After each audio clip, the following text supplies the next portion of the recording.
Great Expectations by Charles Dickens. Chapter 1. In the Churchyard. My name is Philip Pirrip, but as a child I could not say my name. I called myself Pip, and that has been my name ever since. I never knew my mother and father. They both died when I was a baby. I was brought up by my only sister, who was married to a blacksmith, Joe Gargery. My story begins on a cold, grey winter afternoon in the churchyard where my parents are buried. I would often go to their graves and look down at the words on their gravestone: Philip Pirrip and Georgiana, wife of the above. I was a sensitive and lonely child and was often sad. The marshes beyond the churchyard were grey. The river beyond the marshes was a darker line of grey. A bitter wind was blowing across the marshes from the sea. The graveyard was a dark and frightening place. I shivered. Cold and afraid, I began to cry. "Quiet, you little devil!" cried a terrible voice. "Keep still, or I'll cut your throat!" A rough-looking man had taken hold of me. He held me tightly by the neck. "Oh, don't cut my throat, sir," I cried. "Please don't." The man's rough grey clothes were torn and muddy. Like me, he was shivering with cold. His shoes were old and broken. He had a torn piece of cloth tied round his head, and his eyes were wild and terrible. "Tell me your name," the man growled. "Tell me, quick!" "Pip, sir, Pip," I answered. "Show me where you live," the terrible man demanded. I pointed towards our village, which was about a mile away from the churchyard. The man stared at me for a moment. Then, with a sudden movement, he picked me up and turned me upside down. A piece of bread fell out of my pocket. The man pushed me onto a gravestone. Then he grabbed the bread and began eating greedily. I sat on the gravestone where he had put me, shivering and crying with fear. "Now, tell me, where's your mother?" the man in grey asked suddenly. "There, sir," I answered, pointing over his shoulder to my mother's grave. The man looked behind him and started to run. "I mean, she's buried there, sir. That's my mother. Georgiana, wife of the above." "Oh, I see," the man said, limping slowly back. "And is that your father there, buried with your mother?" "Yes, sir," I replied. "Then who do you live with?" the man asked. "That is, if I let you live," he said roughly. "With my sister, sir. Mrs. Joe Gargery, wife of Joe Gargery, the blacksmith, sir." "A blacksmith, is he?" the man muttered, looking down at his leg. There was a thick band of iron round his ankle, with a broken chain hanging from the band. The man came nearer. He took hold of my arms and tipped me back over the gravestone as far as I could go. His terrible eyes stared into mine. "Now look here," he said. "Do you know what a file is?" "Yes, sir." "Then you get me a file, and you get me some food. Do you understand?" "Yes, sir." "Bring me, early tomorrow morning, a file and some food," the man repeated slowly. "Bring them to the old fort over there by the river. Say nothing to no one, and maybe I'll let you live. But if you tell anyone about me," the terrible man said slowly, "your heart and liver will be torn out, roasted and ate. Now, I'm not alone," he went on. "There's a young man near here, listening to every word I say. He has a secret way of finding a boy, wherever he is. Even if a boy is warm in bed behind a locked door, that young man will find him. What do you say to that?" I promised I would bring him the file and the food very early in the morning. "Lord strike me dead if I don't. Say it," the man growled. "Lord, strike me dead if I don't," I repeated. The man lifted me down from the gravestone. Then he held his arms around his shivering body. "Good night, sir," I whispered. "Nothing much good about it," the man replied, looking across at the wet and windy marshes. "I wish I was a frog or a fish." He limped off through the churchyard towards the marshes. He turned once to look back at me. I began to run home as fast as I could.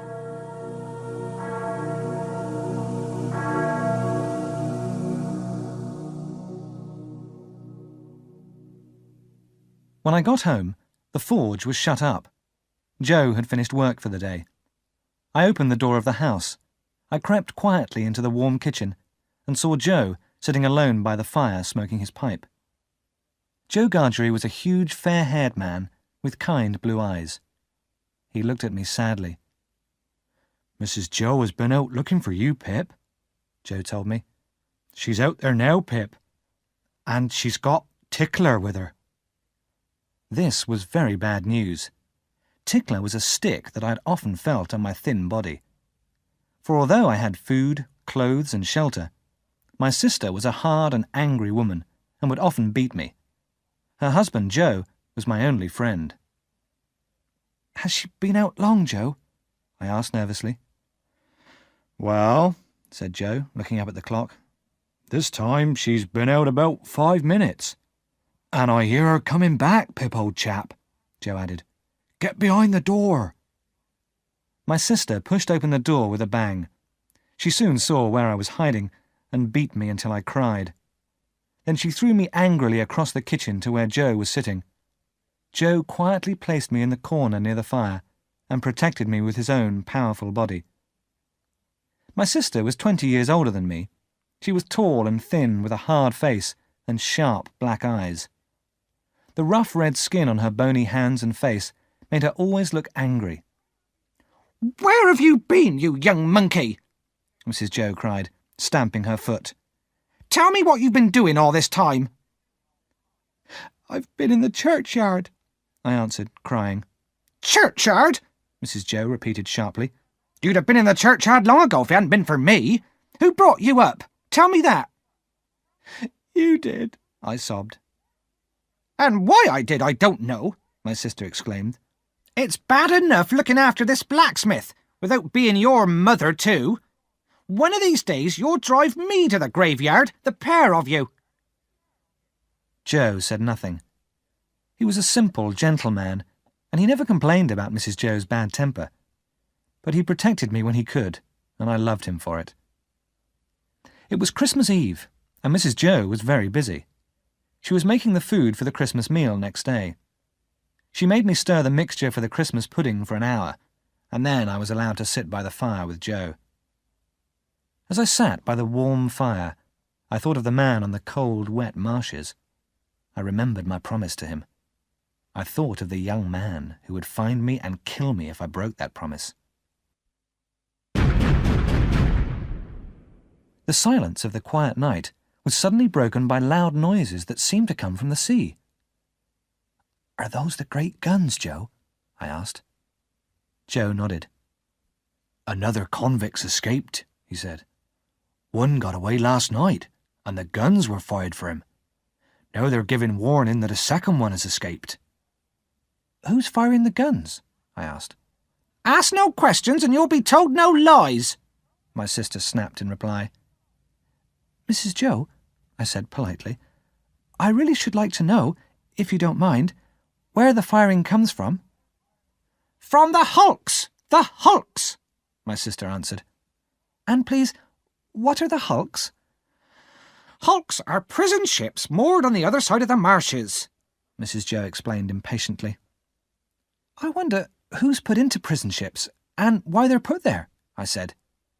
Mrs. Joe leapt up and grabbed me by the ear. "People are put in the hulks because they murder and rob and do all kinds of bad things," she said, "and they all begin by asking questions." Mrs. Joe pulled my ear hard as she spoke and gave me a push. "And now go off to bed," she added. I went slowly up the dark stairs, thinking about the terrible prison ships. I had begun by asking questions, and in a few hours I was going to steal from Mrs. Joe. I slept very little that night. I was afraid of Mrs. Joe. I was afraid of the convict on the marshes. And most of all, I was afraid of the terrible young man.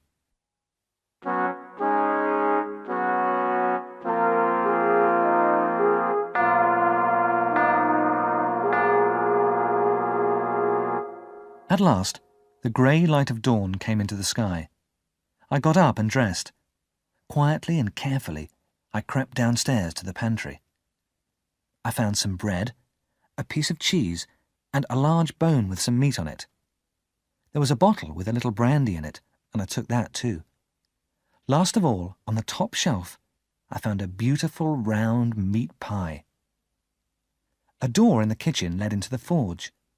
I unlocked the door and looked for a file among Joe's tools. Then, locking the door behind me, I walked back through the kitchen. Turning the big key, I opened the house door carefully. In a few moments, I was running as fast as I could towards the fort on the misty marshes. It was a frosty morning, and very damp and cold. The grass was wet, and water dripped from the trees. The mist was so thick over the marshes that I could only see a few feet ahead of me. As I ran, trees, cows, and gates seemed to lean out of the mist to stop me. I knew the fort well, but in my terror I almost lost my way. I had just crossed a ditch when I saw the man in grey. He was sitting on the ground with his back to me. I walked up to him quietly and touched his shoulder. He jumped up and turned to face me. It was not the same man, but he was dressed in the same rough clothes as the man I had met. He too had an iron on his leg. It was the young man, waiting to tear my heart and liver out. With a cry, I ran on until I'd reached the fort. And there was my convict. He was swinging his arms and walking up and down to keep warm. The man grabbed the food from my hand and began eating in great mouthfuls like a dog. When he drank the brandy, he shivered so violently that his teeth nearly broke the bottle. As he started to eat the pie, I spoke to him. "I'm glad you're enjoying it, sir," I said. "Thank you, my boy. I am," he replied. "Aren't you leaving anything for him?" I asked anxiously. "Him? Oh, the young man. Oh, he doesn't need any food," the convict replied. "Doesn't he? I thought he looked hungry," I said. "Looked? When did you see him?" "Just now," I answered. "Where?" "Over there," I said, pointing. "I thought he was you," I explained. The man stopped eating and grabbed my jacket. "What did the man look like?" he asked me fiercely. He was dressed like you, and he had an iron on his leg," I answered. "And there was a long scar on his face." "Was there?" the convict cried. "So, he's escaped from the hulks, has he? I thought I heard the guns last night. Where is he? I must find him. Curse this iron on my leg. Give me that file, boy, and tell me where you saw him." I pointed to where I'd seen the young man. The convict stared through the mist. Then, sitting down on the wet grass, he began to file at the heavy iron on his leg. The sky was lighter now, and I dared not stay any longer. My sister and Joe would soon be awake. They would be looking for me. I began to walk quietly away. When I looked back, the convict was bent over, filing at the iron on his leg. When I looked back again, I could see nothing through the thick mist, but I could still hear the sound of the file as it cut through the heavy leg iron.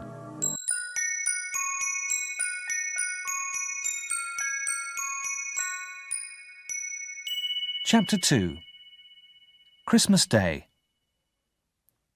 When I got home, Mrs. Joe was too busy preparing our Christmas dinner to ask me questions. I sat down quietly by Joe. Our dinner was to be at 1:30. Long before that, I was scrubbed clean by Mrs. Joe and dressed in my best clothes. It was my job to open the door to our guests, 3 of our neighbours, and Uncle Pumblechook. Uncle Pumblechook was a fat, stupid man with hair that stood up on his head. He greatly admired my sister, but thought very little of Joe and myself. He had brought 2 bottles of wine, and he gave them to Mrs. Joe with a bow and a smile. Everyone was soon eating and drinking happily. Everyone except me. I was terrified. Was Mrs. Joe going to serve the pie today? When would she discover it was missing? Dinner seemed to be finished when my sister suddenly spoke to Joe. "Fetch clean plates," she ordered. I held on tight to the table leg. I knew what was going to happen.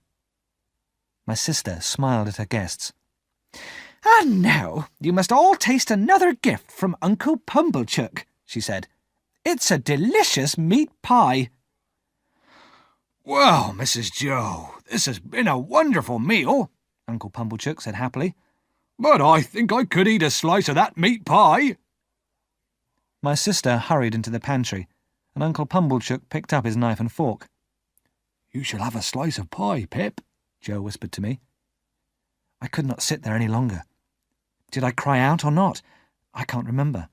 But I jumped up and ran towards the front door. At the same moment, Mrs. Joe came back from the pantry. "What's happened to the meat pie?" she cried. I opened the door and ran, straight into a group of soldiers. Their leader, a sergeant, was holding out a pair of handcuffs. "Now then, young man," the sergeant said sharply as he marched into our kitchen. "Excuse me, ladies and gentlemen," he went on. "We're chasing escaped convicts, and we need the blacksmith." "What do you want him for?" my sister asked in surprise. "Well, I'd like to stay and talk to his charming wife," the sergeant replied. "But today, we're busy with the king's business. We need the blacksmith to do a little job for us." Joe stood up, and the sergeant held out the handcuffs. "There's something wrong with these, blacksmith," the sergeant said. "We need them today, so I'd like you to mend them." Joe took the handcuffs in his great hand. "I'll have to light the fire in the forge," he said. "This job will take about 2 hours." "That'll be all right," the sergeant answered. "We're sure that the convicts are still on the marshes. We'll capture them before it's dark. No one has seen them, I suppose?" Everyone except me shook their heads. No one thought of asking me. Joe took off his coat and got ready for work. With the soldiers' help, the forge fire was soon burning fiercely. As Joe hammered the white-hot iron, we all stood round and watched him. Mrs. Joe gave the soldiers some beer. Uncle Pumblechook poured out wine for the sergeant, and then poured some for everyone else. Even I got a little wine. We stood in the forge, laughing and talking. I thought sadly of the 2 convicts, cold and hungry on the marshes. At last, the handcuffs were mended. Joe asked the sergeant if he could follow the soldiers while they searched for the convicts. "Certainly, blacksmith. Bring the boy with you if you like," the sergeant answered. "Well," my sister said sharply, "if he gets his head shot off, don't ask me to mend it." Joe lifted me up onto his broad shoulders. As we began to follow the soldiers, I whispered in his ear, "I hope, Joe, that we don't find them." And Joe whispered back, "Let's hope they've got away, Pip, old chap." It was dark now. On our way to the marshes, the bitter wind blew icy rain into our faces. The group of soldiers moved quickly. We went at a fast pace, sometimes stumbling on the rough ground, sometimes falling. At last, we were on the marshes, splashing in and out of the ditches full of icy water. Suddenly, we heard a shout. We stopped and listened. The shout was repeated, and then we heard another. The sergeant sent us to the right. On we ran, even faster, splashing through ditches, up and down steep banks. And now we could hear that 2 men were shouting. "Murder!" One cried. "Convicts! This way for the escaped convicts!" shouted the other. The 2 men were fighting at the bottom of a ditch. They were splashing in the muddy water. The men were cursing and hitting out at each other. When the soldiers pulled the men from the ditch, both of the convicts were torn and bleeding. My convict wiped the blood from his face with his torn sleeve. "I caught this man! I'm giving him to you!" he cried. "Don't forget that! I caught him for you!" "That won't help you," the sergeant answered as the 2 convicts were handcuffed.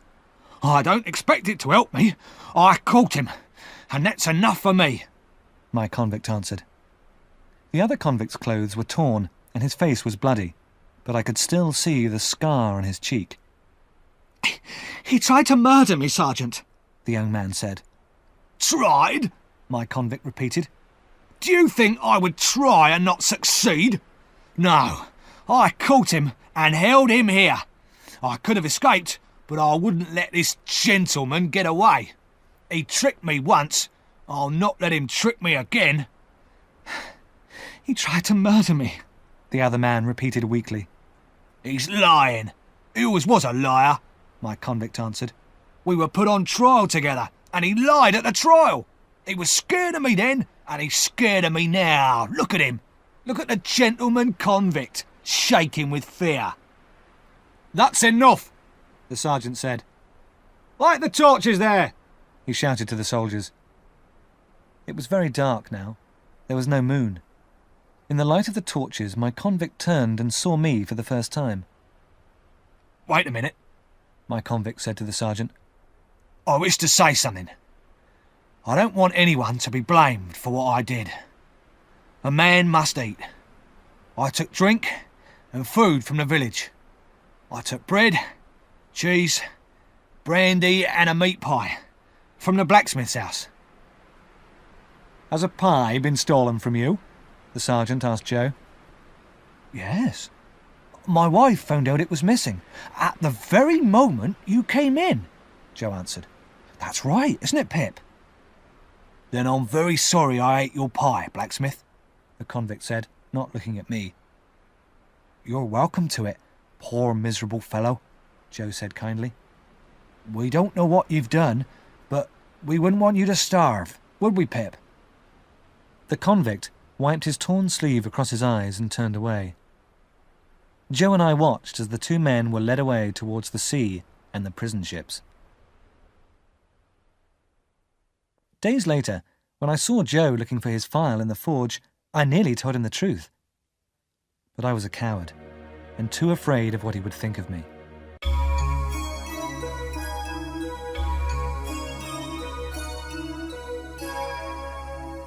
Chapter 3. At Miss Havisham's. One evening, about 2 years later, Joe and I were sitting together by the fire. Mrs. Joe had gone to town with Uncle Pumblechook in the pony cart. I had learned to read and write a little, and Joe was very proud of me.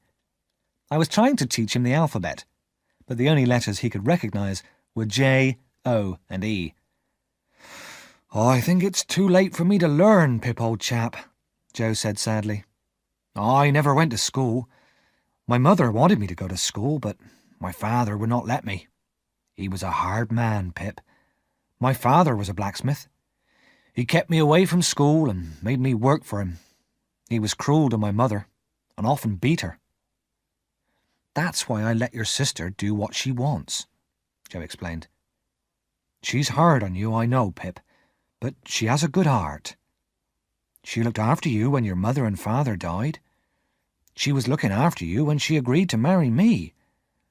Bring the poor little child, I told her. There's room at the forge for him. I began to cry and to thank Joe for his kindness. I knew what a good friend he was to me. It was now 8 o'clock and dark outside. Joe put more coal on the fire. We stood by the door and listened for the sound of Uncle Pumblechook's pony cart. Not long afterwards, my sister and Uncle Pumblechook arrived. They stood and warmed themselves by our kitchen fire. As Mrs. Joe took off her bonnet and shawl, she looked at me sharply.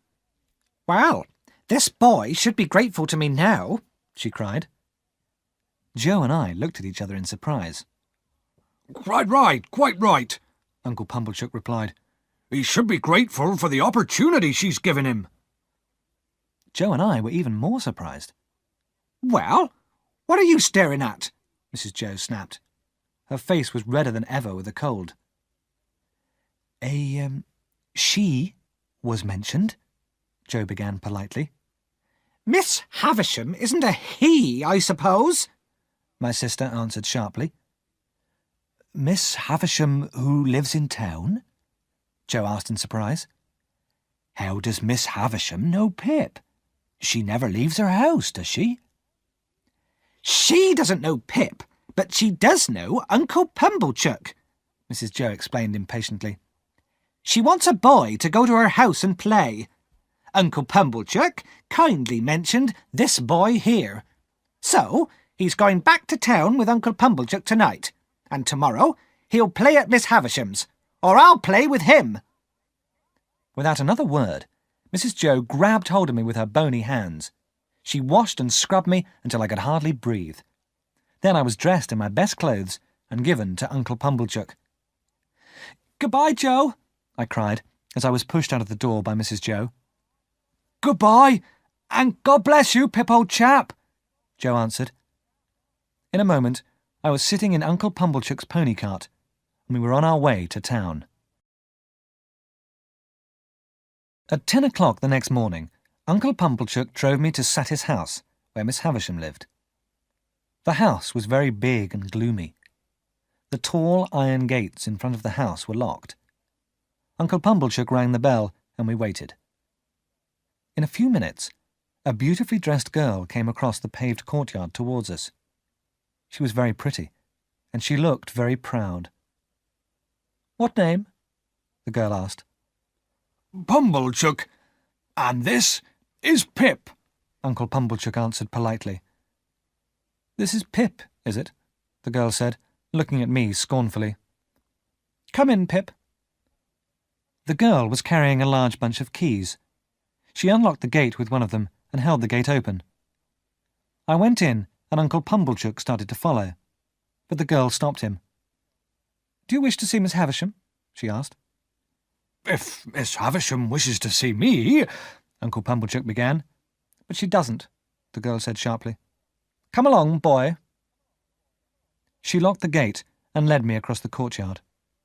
It was clean, but grass grew between the stones, as though no one ever walked there. I saw now that the girl was about my age, but she was so beautiful and so proud that she seemed much older. The big front door had chains across it. We walked on to a side door, and the girl opened it. Inside the house, everything was dark. The curtains were drawn, and the shutters were closed on all the windows. The girl picked up a burning candle, and this was our only light. She led me along several dark passages and up a wide staircase. At last, we came to a door where the girl stopped. "Go in," she said. "After you, miss," I whispered politely. "Don't be silly. I'm not going in," the girl answered, and she walked away, taking the candle with her. Feeling very afraid, I knocked at the door. "Come in," a woman's voice said quietly. I opened the door slowly and went inside. I looked around me in the greatest surprise. The room was large and full of furniture, but heavy curtains shut out the daylight, and the room was lit only by candles. I saw that I was in a lady's dressing room, and at the dressing table sat the strangest lady I had ever seen. She was dressed richly in satin and lace clothes, and everything she wore was white. A long white wedding veil hung down from her head. I saw with surprise that the lady's hair was white too. She wore bright jewels, and there were other jewels lying on the table in front of her. One of her shoes lay on the floor. The other one was lying on the dressing table. Her elbow was on the dressing table, and she was resting her face on her hand. Trunks full of clothes were placed about the room. Each one contained many silk and satin dresses, but the dresses were faded and torn. And then I saw that everything that had once been white was now faded and yellow. The fair young bride was now an old woman whose skin was yellow and wrinkled. Only her dark eyes showed that she was alive. Then the lady moved, and those dark eyes stared at me. "Who is it?" she asked. "Pip, ma'am. Mr. Pumblechook's boy. I've come to play." "Come here. Let me look at you," the lady said. I moved nearer, but I was afraid to look at her. Then I saw that a watch on the dressing table had stopped at 20 to 9. Are you afraid to look at me? The lady asked me slowly. Are you afraid to look at a woman who hasn't seen the sunshine since before you were born? Look here, Miss Havisham whispered, touching her heart. My heart is broken. Broken! And I am so tired. But I thought I would like to see a child play. So play, boy, play! I stood there, unable to move, not knowing what to do. Call Estella, Miss Havisham said at last. Go to the door and call her. I was afraid, but I had to do what she asked. So I opened the door. I called out several times. Then I saw the girl walking towards me, the candle in her hand. Miss Havisham smiled as the beautiful girl came into the room. She held a jewel against Estella's pretty brown hair. My jewels will be yours one day, Miss Havisham said quietly. Now I want you to play cards with this boy. This boy? But he's so common, Estella exclaimed. Look at his clothes. He's just a common working boy. Never mind, Miss Havisham whispered. You can break his heart, can't you? So, I played cards with Estella. When I made mistakes, she laughed at me, and so of course I made more. What rough hands this boy has, Estella exclaimed as I held the cards. And what heavy boots he's wearing. Why don't you answer her, Pip? Miss Havisham said at last. She says cruel things about you. What do you think of her? I don't want to say, I replied. Whisper to me, Miss Havisham said, bending down. I think she is very proud, I said quietly. Yes? And what else? I think she is very pretty, I went on. Anything else? I think she is very rude. And please, I added, I should like to go home now. Finish your game of cards first, Miss Havisham said. When Estella had won the last game, she threw the cards down with a scornful smile. Come here again in 6 days, Pip, Miss Havisham said as I was leaving. Take him downstairs, Estella. Give him something to eat and drink before he goes. I followed Estella down the gloomy stairs and along the dark corridors. She opened the side door, and the bright daylight hurt my eyes and confused me. Estella told me to wait in the courtyard. In a few minutes, she returned with some meat and bread. She placed the food on the ground, as though I was a dog. Tears came into my eyes. I turned my head away so that Estella would not see me crying. But when she had gone, I cried aloud and kicked the wall with a heavy boot she had laughed at. After a time, Estella returned with her keys and unlocked the iron gate. Why aren't you crying?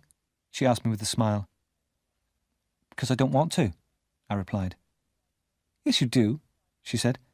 Your eyes are red with crying. You're nearly crying now. She laughed, pushed me outside the gate and locked it behind me. I went straight back to Uncle Pumblechook's, but he was not at home, so I began the long walk back to the forge alone. As I walked along, I thought about the strange things I had seen. I thought of Estella and her scorn. She had made me ashamed of my clothes, my boots, and most of all, myself. I wished I had never seen her. But then, I remembered how beautiful she was.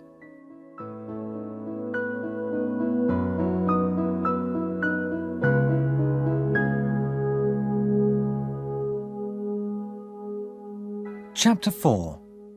The Pale Young Gentleman. When I got home, my sister made me sit on a stool and began asking me questions. Tell me what Miss Havisham looks like, my sister demanded. What did she say to you? What did you do? Miss Havisham's very tall and dark, I answered quickly. She was sitting in a black velvet coach. There was a girl with her. She gave us cake on gold plates. Gold plates, Mrs. Joe repeated slowly. Then she added, I hope you pleased her. She wanted you to play. Did you? Oh, yes. We played with flags, I said. And then we shouted and waved our swords. Swords? Yes. The girl, Estella, got them from a cupboard. And there was no daylight in the room. Only candles. Joe's eyes opened very wide. Why was I telling all these lies? I do not know. Perhaps the truth was too strange. My visit to Miss Havisham had confused and frightened me, and Estella's words had hurt me. She had called me a common working boy. What would she think of Joe? How heavy his boots were. The following week, I walked to Miss Havisham's alone. As before, Estella unlocked the gate and took me into the house. "Am I pretty?" she said suddenly, holding up the candle. "Yes, very pretty," I answered. "Am I rude?" "Not so rude as last time." "Not so rude?" Estella repeated angrily, and she slapped my face hard. "What do you think now?" she asked. "I won't tell you," I said. "Then why don't you cry, you horrid common boy?" "I'm not crying. I'll never cry for you again," I answered. But I was crying as I spoke. And God knows, I cried for Estella many, many times afterwards. As we were going upstairs, we passed a tall man with sharp eyes and thick black eyebrows. His large hands were very clean and white. "Who's this?" the man asked, staring at me. "Only a boy," Estella answered. The man held my chin in his hand and stared into my eyes. "Why are you here?" he asked. "Miss Havisham asked me to come," I whispered. "Did she? Then behave yourself," the man said as he went on down the stairs. Miss Havisham was sitting in her dressing room. She was wearing the same torn dress as before. Everything in the room was the same. "So, you're back again," Miss Havisham said. "Are you ready to play today?" I was too frightened to answer. "Well, if you can't play, can you work?" Miss Havisham asked. "Yes, ma'am." "Then go into the room on the other side of the corridor. Wait there till I come." The room I entered was very big. In the middle of the room was a long table. By the light of the fire and the many candles, I saw that the torn tablecloth was covered with dust. There was something tall and white on the table, too. It was covered with dust, and fat black spiders were running all over it. Miss Havisham came into the room and stood behind me. She placed her hand on my shoulder and pointed at the table with a walking stick. "Look, Pip," she said. "Can you see my wedding cake? Eaten by mice and spiders. Ruined." Miss Havisham held my shoulder hard with her thin hand.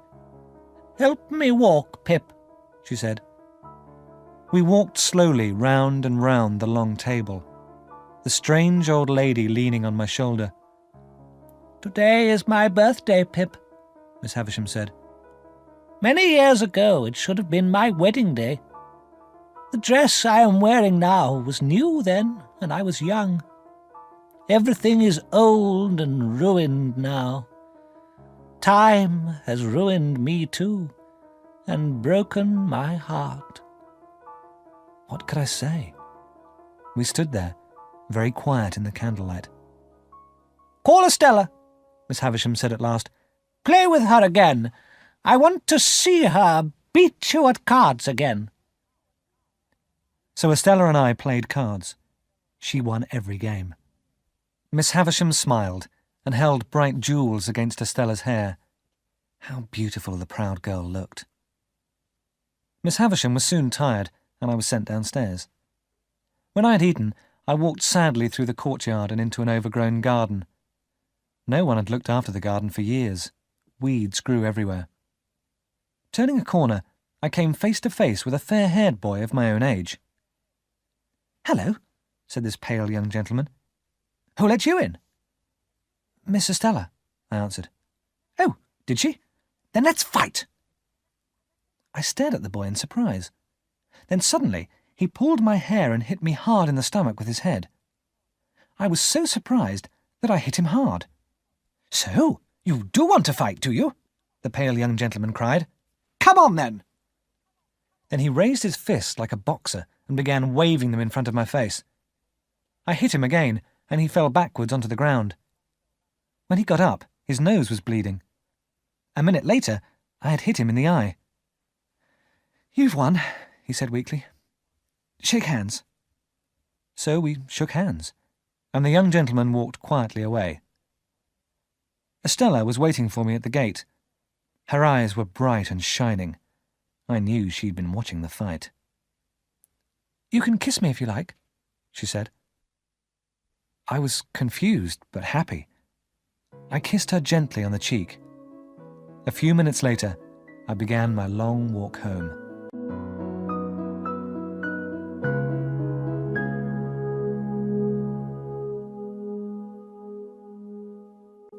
From that day onwards, I visited Miss Havisham 3 times a week. I did not see the pale young gentleman again, but Estella was always there. On every visit, I pushed Miss Havisham round and round those 2 rooms in a wheelchair. She did not walk with me again.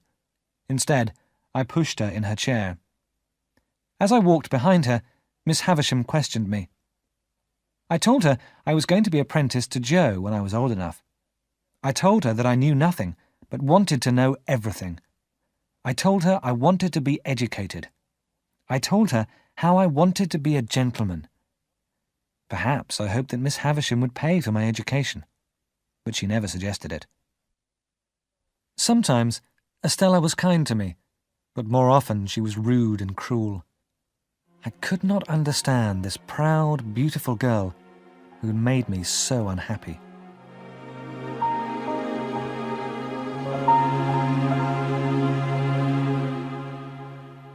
Chapter 5. I must become a gentleman. My life went on without change for 2 or 3 years. One day, Miss Havisham looked up at me and said, "You're getting tall, Pip. What is the name of your brother-in-law, the blacksmith?" "Joe Gargery, ma'am," I answered. "It is time for you to be apprenticed to him," Miss Havisham said. "Bring him with you one day. Bring him soon." So, 2 days later, Joe put on his Sunday clothes and boots. Looking very awkward and uncomfortable, he walked with me to Satis house, where Miss Havisham lived. Estella opened the gate for us. She smiled scornfully at Joe, and I felt ashamed of him. Joe was so afraid of Miss Havisham that he refused to look at her. He stood near the door, turning his hat round and round in his strong hands. Miss Havisham picked up a little bag from her dressing table. She held it out to Joe. "It is time Pip became your apprentice," she said. "Pip has earned his premium, and here it is. There are 25 guineas in this bag, Pip," she said to me. "Give them to Joe Gargery. He is your master now. Goodbye." And she turned away. I looked at Miss Havisham and Estella in despair. "But don't you want me to come again, Miss Havisham?" I asked. "No, Pip. Gargery is your master, and you must work for him. Pip has been a good boy here," Miss Havisham said to Joe. "This money is his reward. You are an honest man, and will not expect more. Let them out, Estella." Bitterly disappointed, I led Joe from that strange room. He walked like a man in a dream. And so I became a blacksmith. From that day, I lived in fear. Fear that Estella might see me at work with my dirty face and dirty hands. In my mind, I saw her beautiful face, with its hard, scornful smile. A year passed. I still thought about Estella every day. I longed to see Estella again. So I decided to go to Satis house. I asked Joe for a holiday, and he agreed to close the forge for a day. When I reached Satis house, the gate was opened by a servant. "I hope you want nothing more, Pip. You'll get no more money from me," Miss Havisham said when she saw me. "That is not why I am here, Miss Havisham," I replied. "I want you to know I am doing well in my apprenticeship, that is all. I shall always be grateful to you." "Well, Pip, you can come and see me sometimes," Miss Havisham answered. "Come every year on your birthday. As you see, I am alone now." I hope Estella is well," I said. "Estella is very well," Miss Havisham replied, "and she is more beautiful than ever. She is in France, being educated to be a lady. Do you feel that you have lost her, Pip?" she added with a cruel smile. I could not answer. Miss Havisham laughed. I said goodbye to her and walked sadly home. When I reached the forge, I was surprised to see a crowd of people outside. I ran into the kitchen. Joe was there, and the doctor. My poor sister, Mrs. Joe Gargery, was lying quiet and still on the floor. Someone had attacked Mrs. Joe when she was alone in the house. She was not dead, but terribly injured, unable to walk or speak. My sister lay in bed for many weeks. At last, she was able to sit downstairs, but her sharp voice was quiet forever. She never spoke again. From that day onwards, someone had to look after Mrs. Joe all the time. And so, Biddy came into our lives. Biddy was the same age as me, but she was not beautiful like Estella. How could she be beautiful? She was only a common girl from the village. But Biddy's eyes were bright. She had a sweet smile and was sensible and kind. The years passed. I visited Satis house every year on my birthday. I never saw Estella, but I did not forget her. I longed to be educated like Estella. I wanted Estella to think well of me and to like me. I wanted Estella's respect and admiration. How stupid I was. It was summer. One Sunday afternoon, Biddy and I went for a walk on the marshes. There were ships on the river, sailing slowly towards the sea. I remembered Estella, far away in another country. I began, as usual, to dream of my plans for the future. We sat down by the river and watched the water flow slowly by. "Biddy, I am going to tell you a secret," I said. "You must never speak of it to anyone." Biddy looked at me in surprise. She promised to tell no one. "Biddy," I went on, "I hate being a blacksmith like Joe. I want to be a gentleman." Biddy smiled and shook her head. "Oh no, Pip," she answered. "That wouldn't be right at all." "But I have important reasons for wanting to be a gentleman," I told her. "Don't you think you are happier as you are, Pip?" Biddy said gently. "Happy?" I repeated. "I can never be happy here, Biddy. Someone I admire and respect very much said I'm stupid and common. I must become a gentleman. I must." "Who called you stupid and common?" Biddy asked. "That was not a true or a polite thing to say." "A young lady I met at Miss Havisham's," I replied. "The young lady is beautiful, and I love her very much. She is the reason why I must become a gentleman." "Do you want to be a gentleman to hurt her, or to make her respect you?" Biddy asked me quietly. "I don't know." "I think you should forget her," Biddy said. "She has been rude and cruel to you. The young lady is not worth your respect." "You may be right, Biddy," I said. "I believe you are, but I love her very, very much." Tears came into my eyes. I threw myself on the ground in despair. Biddy touched my hair gently. "Thank you for telling me this, Pip," she said. "I will always keep your secret." I sat up. "And I will always tell you everything, Biddy dear," I said. "Yes, I'm sure you will, Pip," Biddy replied. She smiled sadly. But I had not told Biddy everything. I believed that Miss Havisham had plans for me.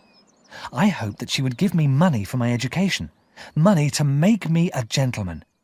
If I had money and education, Estella would love me as I loved her. I hoped that Miss Havisham would make it possible for me to marry Estella.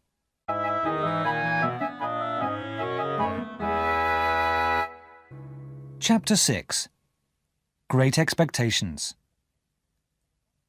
The months and years went by. I had been Joe's apprentice for 4 years. One evening, Joe and I were sitting in the village inn. A stranger came in, a big, tall man with heavy eyebrows. The man had large, very clean white hands. To my surprise, I recognized the man. I had seen him at Miss Havisham's many years before. He had frightened me then. He frightened me a little now.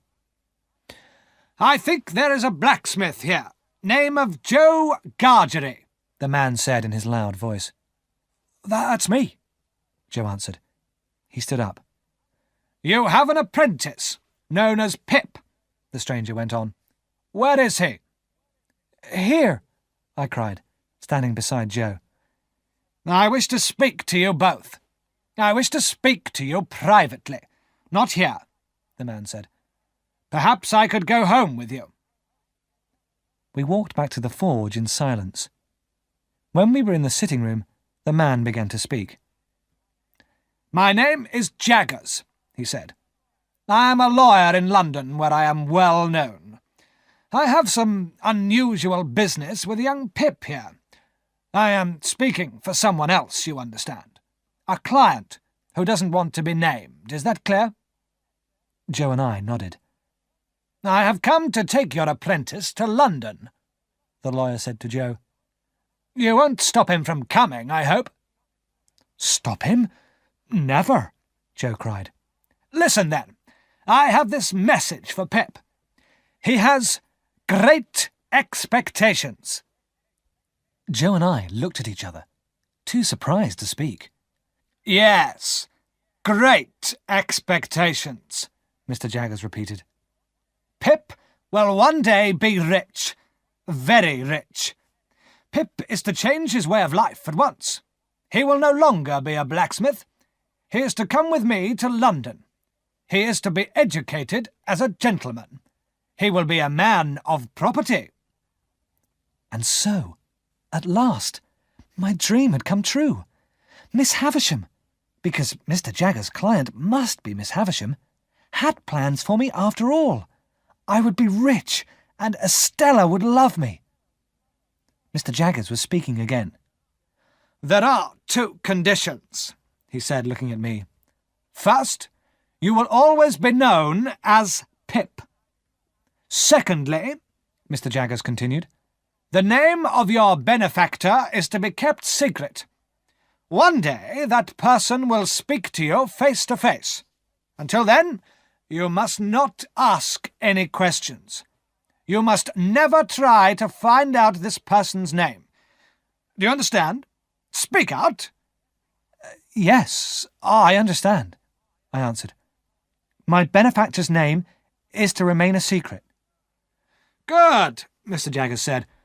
"Now, Pip, you will come into your property when you come of age, when you are 21. Until then, I am your guardian.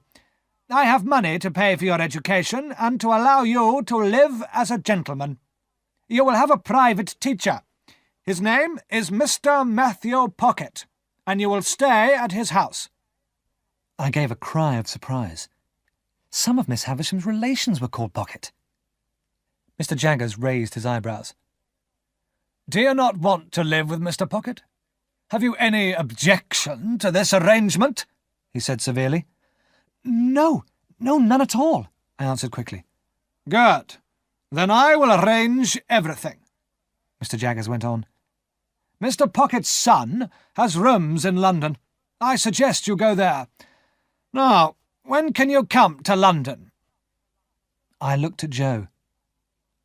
"At once, if Joe has no objection," I said.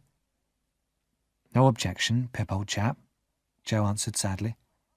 "Then you will come in 1 week's time," Mr. Jaggers said, standing up. "You will need new clothes. Here is some money to pay for them. 20 guineas. He counted out the money and put it on the table. "Well, Joe Gargery, you're saying nothing," Mr. Jaggers said to Joe sternly. "I have money to give you, too." "Money? What for?" Joe asked. "For loss of your apprentice," Mr. Jaggers answered.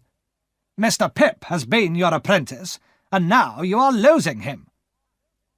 Dear Joe placed his heavy hand gently on my shoulder. "Pip must go free," Joe said. "Let him go free. Let him have his good fortune. No money can replace the dear child. We've always been the best of friends, Pip and me.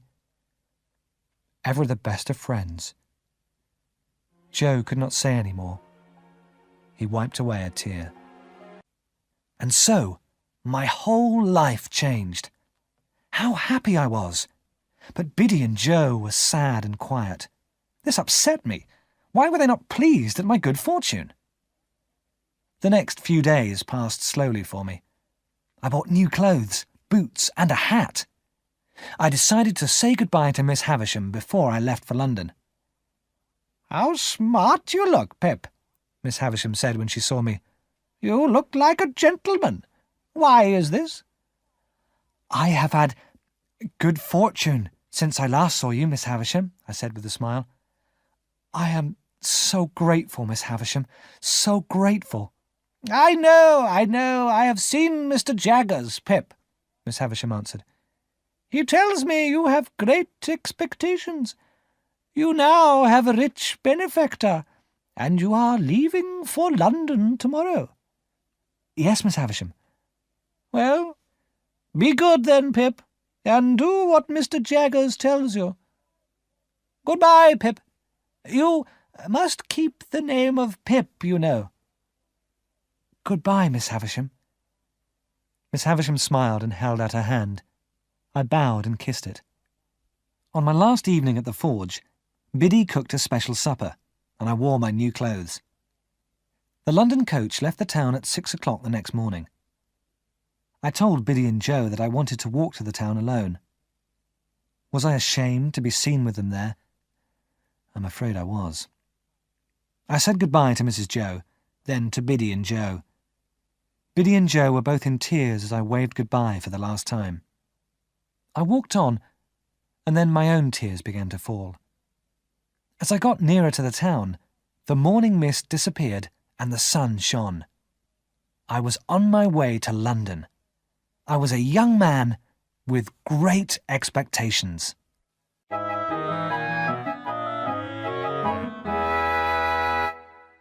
Chapter 7. Learning to be a Gentleman. The journey took 6 hours, and it was after midday when I reached London. I was amazed and frightened when I saw the city. London was crowded with hundreds of people, and its streets were dirty. I had the address of Mr. Jaggers' office in Little Britain, Cheapside. After asking the way, I started to walk along the narrow, crowded streets. At last, I found a door with Mr. Jaggers written on it. The open door led into a small office. A clerk was working there. He looked up as I walked in. "Is Mr. Jaggers here?" I asked nervously. "Mr. Jaggers is in court. He won't be long," the clerk answered. "You are Mr. Pip, I think. My name's Wemmick. Come and wait in Mr. Jaggers' room." Mr. Jaggers' room was a dark, gloomy place. Its small window was very dirty, and no light came through it. There was a big black chair for Mr. Jaggers, and a smaller one, on which I sat.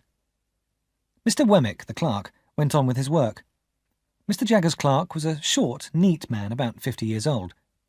He had a square face and a wide, thin mouth. His black eyes were very bright. On his fingers he wore 4 or 5 silver and black rings. By the time Mr. Jaggers came back, several poorly dressed people were waiting for him. They all began talking at once. They wanted him to speak for them in court. Mr. Jaggers spoke to them all in a stern and angry way. When they had gone, he came in to see me. "Here is your allowance, Pip," he said. "I think it's too much money, but that's nothing to do with me. You'll get into debt, of course. All young men get into debt," he added severely. "You are going to live at Barnard's Inn with Mr. Herbert Pocket. Wemmick will take you there. Wemmick!" Mr. Jaggers then called out. "Walk with Pip to young Mr. Pocket's rooms." Wemmick gave me a wide smile. He led me through the busy streets, always looking straight in front of him.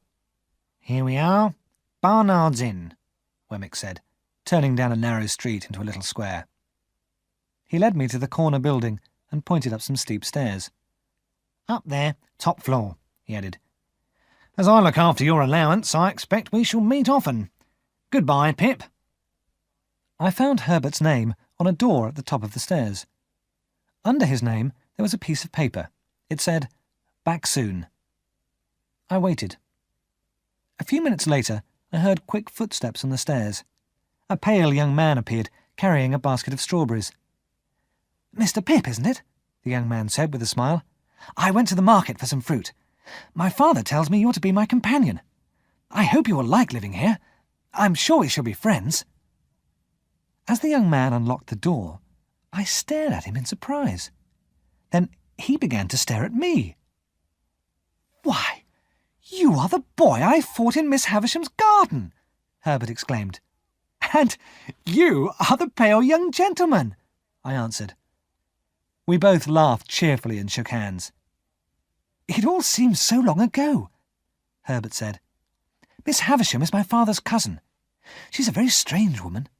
You met Estella, of course. Miss Havisham adopted her to take revenge." "Revenge? For what? What do you mean?" I asked. "Don't you know?" Herbert replied. "It's a very strange story. Mr. Jaggers is your guardian, isn't he? He's Miss Havisham's lawyer, too, and he knows all her secrets." Whilst we ate dinner, Herbert told me all he knew. "Miss Havisham's father died. She and her brother were very rich," Herbert said. "But the brother spent his money carelessly and was soon in debt. Miss Havisham's brother had a very wicked friend. He was dishonest, and he was a liar. Miss Havisham fell in love with this man. My father tried to warn Miss Havisham, but she would not listen. The two young people decided to get married, and all the arrangements were made for the wedding. But on the wedding day, the bridegroom did not come. He sent Miss Havisham a letter, saying he could not marry her." "And did Miss Havisham receive that letter at 20 minutes to 9, as she was dressing herself for the wedding?" I asked. "Exactly at that time," Herbert said. "As you know, everything in the house stopped at that moment. Miss Havisham has not seen the daylight since." "When did she adopt Estella?" I asked. "I don't know," Herbert replied. "As long as I have known Miss Havisham, Estella has been at Saty's house." "Miss Havisham wants to take revenge on all men," he went on. "Miss Havisham has brought up Estella to break men's hearts, because her own heart was broken." The next day, Herbert took me to his father's house in Hammersmith to begin my education as a gentleman. I was to live there while I was studying. I also had my own room at Herbert's. We got on well together. Herbert taught me how to dress in smart London clothes. He also showed me how to behave like a gentleman. I was able to help Herbert pay for his rooms with my allowance. Herbert had little money and no expectations. His rooms were almost empty and not very comfortable. I had the idea of buying carpets and some more furniture. But to get these things, I needed more money. Feeling a little afraid, I went to Mr. Jaggers. "How much do you want?" said Mr. Jaggers sharply. "Well," I began. "Come, you must have an idea," Mr. Jaggers went on in his stern way. "Shall we say £50? "Oh, not nearly so much as that," I said quickly. £5, then?" Mr. Jaggers suggested. "Oh, more than that," I exclaimed. "More than 5, Mr. Jaggers said slowly. "How much more? Twice 5? 3 times? 4 times 5, will that do? I told Mr. Jaggers that £20 would do very well. Wemmick! Mr. Jaggers cried as he left the office. Give Mr. Pip £20. I don't think I understand, Mr. Jaggers, I said to Wemmick when we were alone. He doesn't expect you to understand him. He doesn't want you to, Wemmick replied. No one understands him. That's why he's so successful. Here's your money, Mr. Pip. Another young man was studying with Mr. Matthew Pocket. His name was Bentley Drummle. He came from a good family, and he was very rich. Bentley Drummle was a gentleman, but he did not behave like one. He was a big, awkward, clumsy young man, and he was proud and bad-tempered. Mr. Jaggers took an interest in Matthew Pocket's young gentleman. One day he invited us all to his house for dinner. The food was good, and we had plenty to drink. Mr. Jaggers liked to watch us talking and arguing. He was interested to see how much Drummle and I hated each other. Dinner was served by Mr. Jaggers' housekeeper. She was a tall woman of about 40. Her face was very pale, and her eyes were dark. Her long dark hair lay over her shoulders. When the woman brought in the food, she looked only at Mr. Jaggers. She was breathing quickly, as though she was afraid. As he drank his wine, Bentley Drummle became more and more bad-tempered. He kept saying how strong he was. Very soon, he and I had taken off our jackets to show how strong our arms were. At that moment, the housekeeper came in to take the plates from the table. Mr. Jaggers suddenly caught hold of one of her arms. He looked at us all and then spoke. If you want to see strength, Mr. Jaggers said, look at this woman's wrists. Molly, let them see your wrists, both of them. Master, no, the woman whispered, staring at Mr. Jaggers with her strange, dark eyes. Show them, Molly, Mr. Jaggers said. He held Molly's wrists down on the table. There's power in those wrists, Mr. Jaggers said. Few men have the strength this woman has. She has used it too. She was wild once, but I have broken her. That'll do, Molly, Mr. Jaggers said at last, letting go of his housekeeper's wrists. We have seen you. You can go. Mr. Jaggers filled our wine glasses again. Very soon, Drummle and I were shouting at each other. We both stood up, ready to fight. But Mr. Jaggers made us be quiet and told us it was time to go home. I was ashamed of my behaviour. As we were leaving his house, I turned and apologised to Mr. Jaggers. It's nothing, Pip, Mr. Jaggers replied. But be careful of that young man Drummle. He's bad-tempered and cruel. He could be dangerous. Take care, Pip. Bentley Drummle will make a bad enemy. I followed Mr. Jaggers' advice. I was pleased when Drummle completed his studies and left Mr. Pocket's house. I was so busy learning to be a gentleman that I did not write to Joe and Biddy.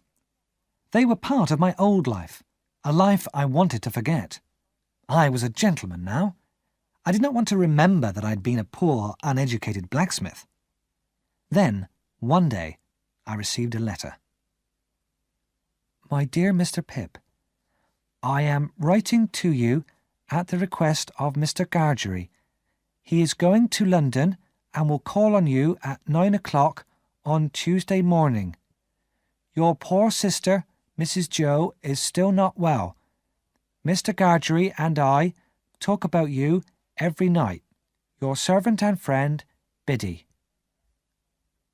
The letter arrived on Monday. I did not wish to see Joe, but I prepared a big breakfast for him.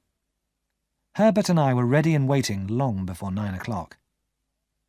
At last, I heard Joe's heavy step on the stairs. I heard him stop and slowly read my name on the door. Then he knocked. Joe! How are you, Joe? I cried as I opened the door. Pip, old chap, how are you? Joe answered, taking my hand in his. Joe's honest face shone with joy. He shook my hand so much that I thought he would never stop. Joe looked awkward and uncomfortable in his best clothes. He took off his hat and twisted it round and round in his great hands. He stared around the room and stared at my brightly coloured dressing gown. "Well, what a gentleman you are, Pip," he exclaimed. "And you look well too, Joe," I answered. "Let me take your hat." But Joe held his hat all through the meal. "Tea or coffee, Mr. Gargery?" Herbert asked politely. "Thank you kindly, sir. I'll take whatever you'll be taking yourself," Joe answered. "Coffee, then," Herbert said cheerfully. But Joe looked so unhappy that with a kind smile, Herbert gave him some tea. Joe was uncomfortable and awkward with us, and this made me angry. I was too stupid to see that it was my fault. I should not have been ashamed of him. I was glad when Herbert left us to go to work. "Now we are alone, sir," Joe began, but I interrupted him angrily. "Why do you call me Sir, Joe?" I asked. "Now we are alone, sir," Joe repeated slowly. "I must tell you why I am here, in the home of a gentleman." I said nothing. "Well, sir, Pip," Joe went on, "Miss Havisham asked to see me. She has a message for you, and the message is that Estella has come home and would be glad to see you." At the sound of Estella's name, my heart began to beat very fast. I did not answer Joe. I could only think of Estella. Joe stood up, twisting his hat in his hand. "Oh, don't leave, Joe," I said. "You must stay to dinner." "No, Pip, old chap," Joe answered. "You are a gentleman now. It's not right for me to be here in London. But if you ever come back and visit us at the forge, you will be very welcome. Until then, I'll say goodbye. Goodbye, and God bless you, Pip, old chap." And before I could answer, Joe had gone. I sat at the table, excited and confused. Miss Havisham had plans for Estella and me, that was clear. Miss Havisham had made me a gentleman so that Estella could marry me.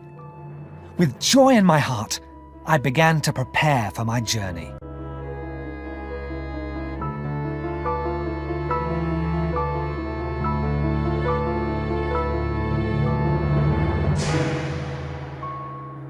Chapter 8. Young Men in Love. I left London early next morning. When I got to Sattie's house, I rang the bell as usual, and a servant opened the gate. Taking a candle, I walked along the dark and gloomy corridors and up the stairs. I knocked on the door of Miss Havisham's dressing room. "That's Pip's knock." "Come in, Pip," I heard Miss Havisham say. When I opened the door, Miss Havisham was sitting by the dressing table as usual. Beside her was an elegant young woman who I had not seen before. "Well, Pip?" Miss Havisham said. "I heard that you wished to see me, Miss Havisham, so I came at once," I said. As I spoke, the elegant young lady looked up at me. It was Estella. She smiled. "Has she changed, Pip?" Miss Havisham asked. "She used to be proud and scornful. Do you remember?" Although I was wearing my fine clothes, I felt clumsy and awkward. I was that common boy again who Estella had laughed at. "Has Pip changed?" Miss Havisham asked Estella. "Very much," Estella answered.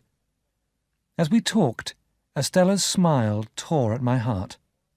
The more I saw of her, the more I loved her. "Isn't she elegant? Isn't she beautiful? Don't you admire her, Pip?" Miss Havisham whispered. "Everyone who sees Estella must admire her," I replied. "Then love her! Love her, Pip!" Miss Havisham cried. "It does not matter how she behaves towards you. If she is good to you, love her. If she tears your heart to pieces, love her, love her. Never forget, Pip," Miss Havisham went on, You must give everything for real love. You must give your whole heart, as I did. As I did. And she fell back into her chair with a cry. Before I left Satis house, Estella and I walked together in the garden. I reminded Estella how I had once fought Herbert there. "Herbert and I are great friends now," I said. "Of course. With your new life you have new friends," Estella answered. "The people who you knew before cannot be your companions now." I did not answer. Estella's words made me feel ashamed of Joe and Biddy. I decided not to visit them at the forge as I had planned. We walked on, and I showed Estella the place where I had cried. Estella stopped for a minute and looked at me. "I have not changed, Pip," she said. "If we are to meet again, you must understand that. Remember, I have no love in my heart for anyone. No love in my heart at all." I heard Estella's words, but I did not believe them. Estella and I were going to be together. Miss Havisham had planned it. But my love for Estella did not make me happy. I was in torment when I saw her, and in torment when I did not see her. Back in London, I could no longer keep my feelings to myself. When Herbert and I were having dinner, I made a decision. "My dear Herbert," I began, "I have something important to tell you, but it is a secret." Herbert smiled. "Your secret will be safe with me, Pip," he said. I took a deep breath. "Herbert, I must tell you, I adore Estella." Herbert smiled again. "I know that, my dear Pip," Herbert said. "I believe you adored her from the first moment you saw her." "You are right, Herbert," I said. "And now she is a beautiful and elegant young woman." "Then you're lucky that she's been chosen for you," Herbert said cheerfully. "But has Mr. Jaggers ever said that Estella is part of your expectations, Pip?" "No, never," I said slowly. "Then perhaps she is not part of your expectations. Perhaps you should not think of Estella so much," Herbert said. "Think of the way she has been brought up. Think of Miss Havisham. Estella has the power to make you very unhappy, Pip. Could you not forget her for a time?" I shook my head. "No, that's impossible, quite impossible," I replied. "Well then, I suppose there is nothing more to say," Herbert said kindly. "But you are not the only one in love, Pip," Herbert added. "I have a secret of my own, and my secret is, I am engaged to be married." "Congratulations, Herbert," I said. "May I know the lady's name?" "Her name is Clara. She lives with her father, who is an invalid. As I have no expectations and she is poor, we cannot marry yet, not until I make my fortune. That means hard work," Herbert went on. "One day I shall have enough money to marry, and then how happy Clara and I will be." How lucky Herbert was. He was poor, but Clara loved him. I was in love with a beautiful woman, and I had great expectations. But Estella was proud, and had no love in her heart for me. Would Estella ever forget her pride and love me?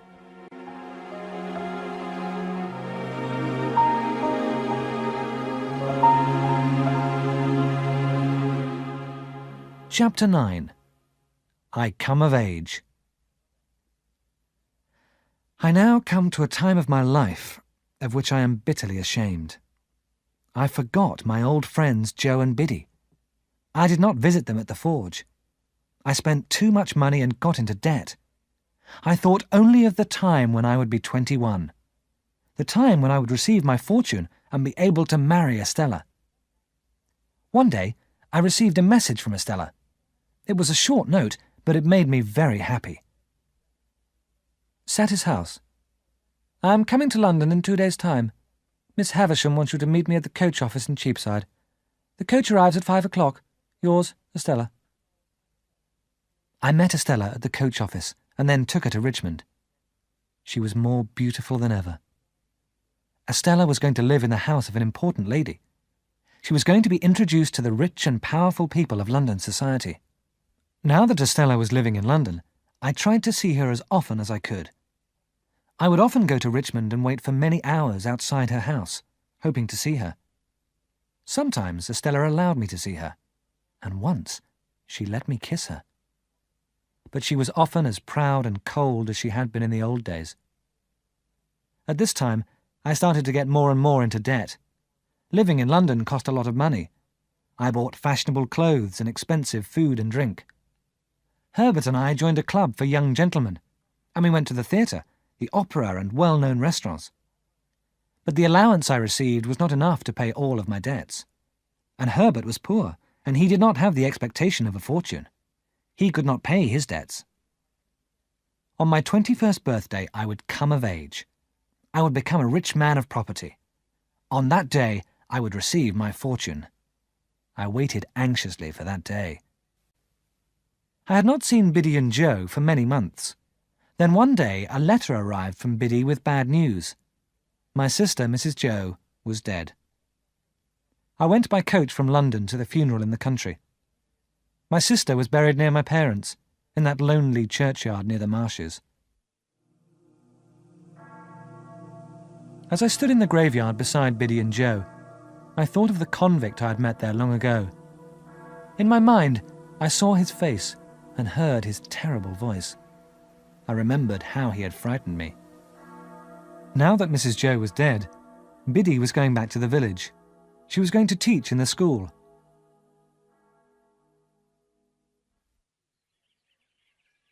After supper, I walked with Biddy in the garden. Biddy told me in her quiet way how much Joe loved me and how good he was. "I know that, Biddy," I said quickly. "I won't forget Joe now he's alone. I shall come here to see him often." Biddy said nothing. "Didn't you hear what I said, Biddy?" I asked. "Yes, Mr. Pip." "Don't call me Mr. Pip, Biddy," I said crossly. "And why don't you answer my question?" "Are you quite sure that you will want to come from London to see Joe?" Biddy said at last, looking at me carefully. "What a terrible thing to say, Biddy!" I cried. "You have shocked me very much." She did not answer. I slept badly that night, for Biddy's words had upset me. When I got up in the morning, Joe was already at work in the forge. I went in and shook him by the hand. "Goodbye, dear Joe. I shall be back soon and often," I said. "Never too soon, sir, and never too often, Pip, old chap," Joe replied. I shook hands with Biddy too, although I was still a little angry with her. But Biddy was quite right, of course. In London, my thoughts were only of Estella and my great expectations. I did not go back to see Joe as I had promised.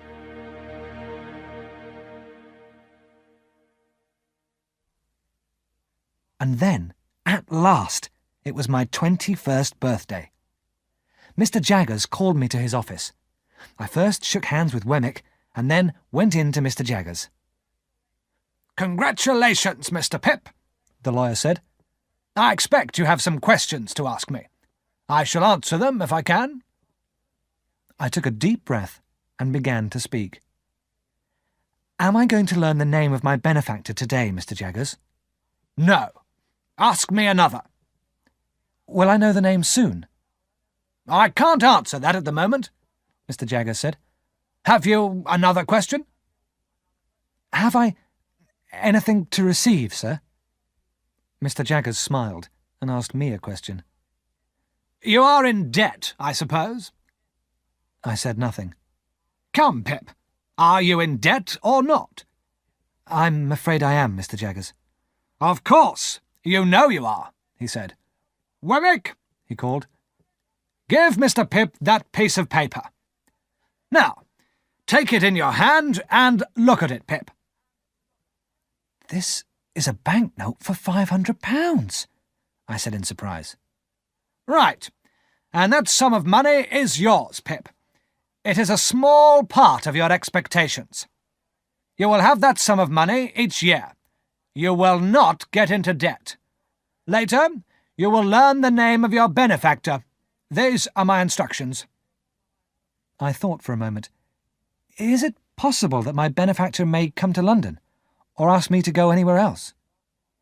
"It is possible, but not yet," Mr. Jaggers said. "That is all I have to say at present, Pip." As I left Mr. Jaggers' office, I was already making plans. First of all, I must pay all my debts.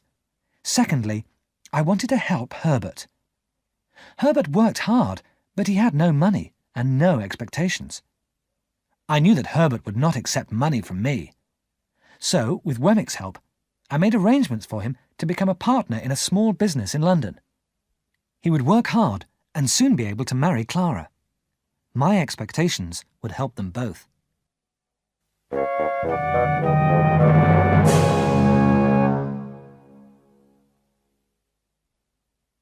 Soon after my birthday, I received a short note from Estella. "It is time for me to visit Miss Havisham.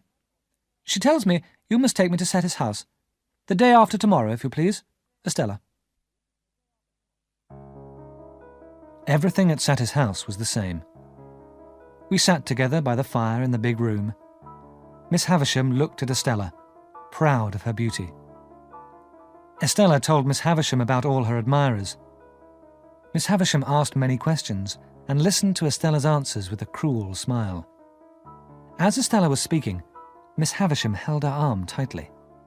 But after a time, Estella moved away impatiently. "Are you tired of me, you ungrateful girl?" Miss Havisham cried. "Do you have a heart of stone?" "I am what you have made me," Estella answered, with a proud, hard look. "You have looked after me. I owe you everything. What do you want from me now?" "Love," Miss Havisham answered sadly. Estella laughed.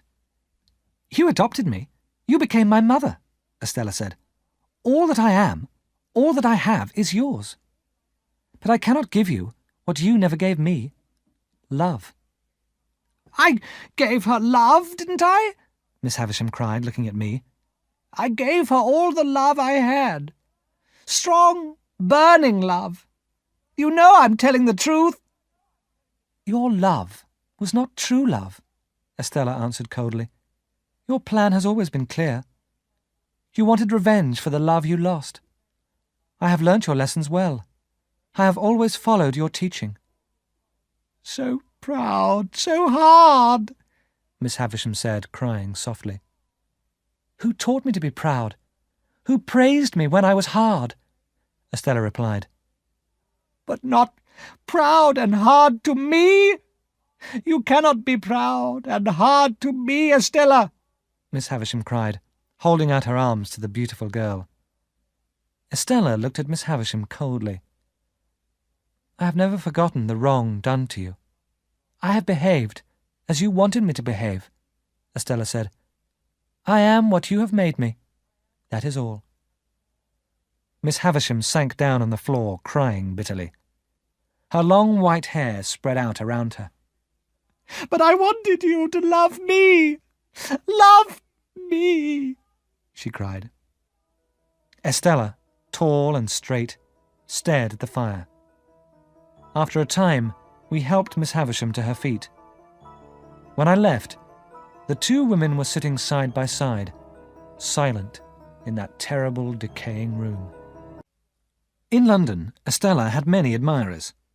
Everywhere Estella went, to the theatre, to balls, to dinners, men fell in love with her. To my horror, Bentley Drummle was one of Estella's admirers. He was very rich, and I thought that Estella made him believe that she liked him. One night, at a ball, Drummle had been paying more attention to Estella than usual. "Why do you let him near you, Estella?" I asked. "Drummle is stupid and bad-tempered. All he has is money and his important family name. But you give him looks and smiles that you never give to me." Estella answered angrily. "Do you want me to treat you like the others?" she asked. "Do you want me to deceive and entrap you?" "Do you deceive and entrap Drummle, then, Estella?" "Yes, him and many others. All of them but you, Pip. Will you never be warned?" "About what?" "Don't fall in love with me. It will bring you nothing but sorrow."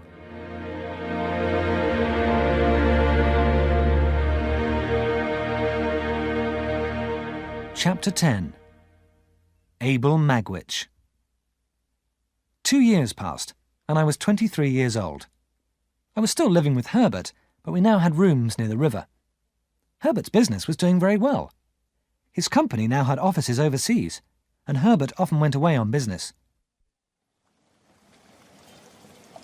The weather had been stormy all day. The strong wind was blowing the rain hard against the windows. Herbert was in France on business, and I was alone. A church bell struck 11. I closed the book I was reading. It was time to go to bed. But as I stood up, I heard the sound of footsteps on the stairs. For a moment I felt afraid. Then I picked up the lamp and opened the door. "Who's there? Who do you want?" I called. Mr. Pip. Top floor. A rough-sounding voice answered. "That is my name," I said. "Is anything wrong?" Nothing's wrong, the voice replied. I held the lamp higher. A man was coming slowly up the stairs. He was about 60 years old. The man had long grey hair that lay over his shoulders. His face was wrinkled and brown, and he was roughly dressed. To my surprise, the man was holding out his arms to greet me. "Do you wish to come in? Have you business with me?" I asked. Yes, I wish to come in, master, the man answered quietly. He walked slowly into the room. He looked around him with pleasure. "What do you want?" I asked. The man took off his hat and sat down. Just give me a little time, he said in his rough voice. I've come a long way and had a hard journey. You are alone here, aren't you? He added. "Why do you, a stranger, ask me that question?" A stranger? The man repeated. It's a disappointing word to hear when I've come so far. But you're a brave fellow, I can see that. Don't harm me, Pip. You'll be sorry if you do. And then I knew him. I fell back against the wall. He was the convict I had helped so long ago on the marshes. The man stood up and again held out his arms to me. Yes, young sir, I am the convict you helped. You were brave then, my boy, he said. I have never forgotten it, Pip. Never. "Stop!" I cried, as he moved towards me. "That was a long time ago. I was a little child then. I'm pleased you're grateful, and I hope you have changed your way of life. But you must understand—" The man looked at me sharply. Understand? What must I understand? He said. "Understand that our lives are different now," I went on. "There is no further reason for us to meet. But you are wet and you look tired. Let me get you a drink before you go." The man sat down again. I will have a drink before I go, he said slowly. Hot rum and water, if you please. I prepared the drink quickly. When I handed him the glass, I saw that the old convict's eyes were full of tears. I sat down near him with my own glass. "I do not wish to be hard on you," I said. "Indeed, I wish you well. How have you been living?" I've been in Australia. I've been a sheep farmer. And I've done well. Marvellously well, the old convict replied. "I'm glad to hear it," I said. Thank you, dear boy. And I see that you have done well since I last saw you. May I ask, how? I've come into some property, I said.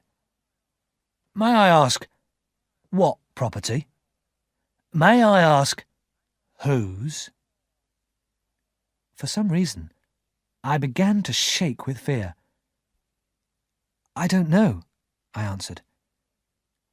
Could I guess your yearly income since you came of age? The man asked quietly. Would it be £500? My heart was beating wildly now. I stood up and held tightly to the back of my chair. I stared at the man in terror. I suppose you had a guardian? A lawyer, maybe, the convict went on. Did his name begin with J? I could not speak. I felt faint, and the room began to move around me. Do you want to know how I found you? The convict went on. Well, that lawyer has a clerk called Wemmick. He sent me your address. I could not breathe. I gave a cry and almost fell to the ground. The old convict caught hold of me and placed me gently on a chair. Yes, Pip, dear boy, he said. It's me what's made a gentleman of you. I swore that I would make you a gentleman, and I have. Every guinea I've made has been for you. I've lived a poor life, so that you could live well. Yes, Pip, that starving convict you met on the marshes has made you a gentleman. I've sent money all these years for you to spend. And now I've come to see the gentleman I've made. Look at your clothes, he went on. A gentleman's clothes. And these are your books, he added, looking around the room. Hundreds and hundreds of books. You shall read them to me, dear boy, for I've had no education.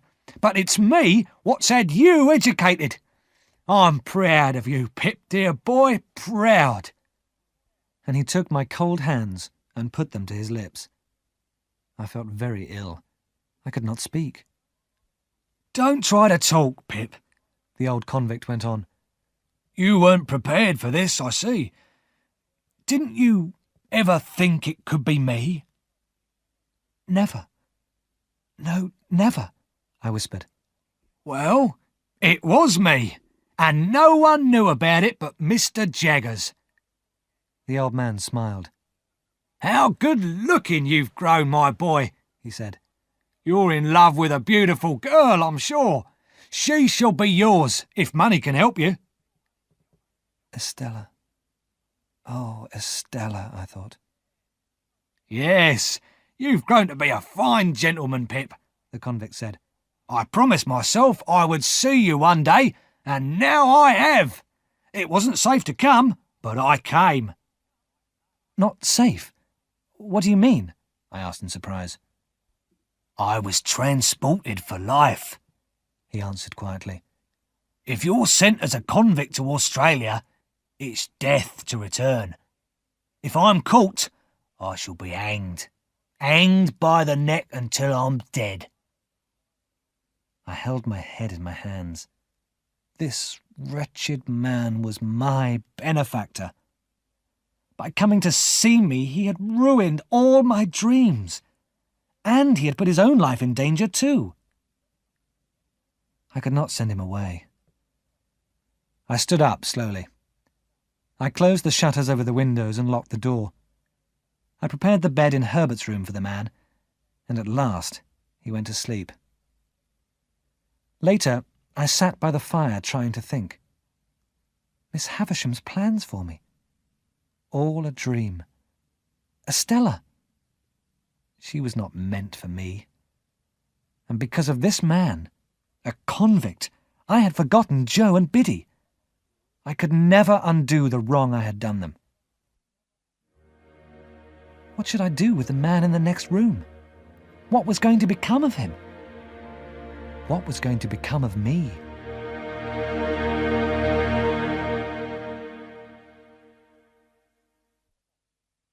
At last, I fell asleep by the fire.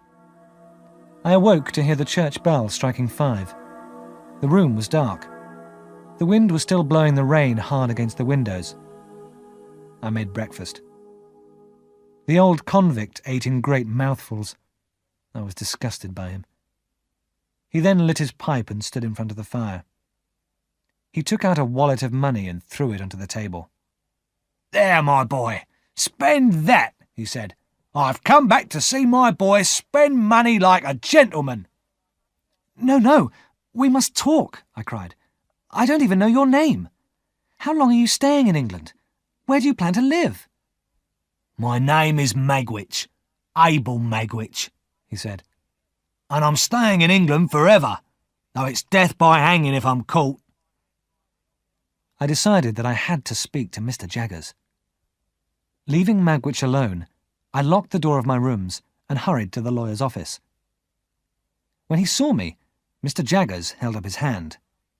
"Don't tell me anything. I don't want to know," he said quickly. "I must know one thing, Mr. Jaggers," I said. "I have been told something about my benefactor. Is it true?" "You cannot have been told anything. Told means you have talked to that person. You cannot have talked to him. He is in Australia. You must have been informed," Mr. Jaggers warned me.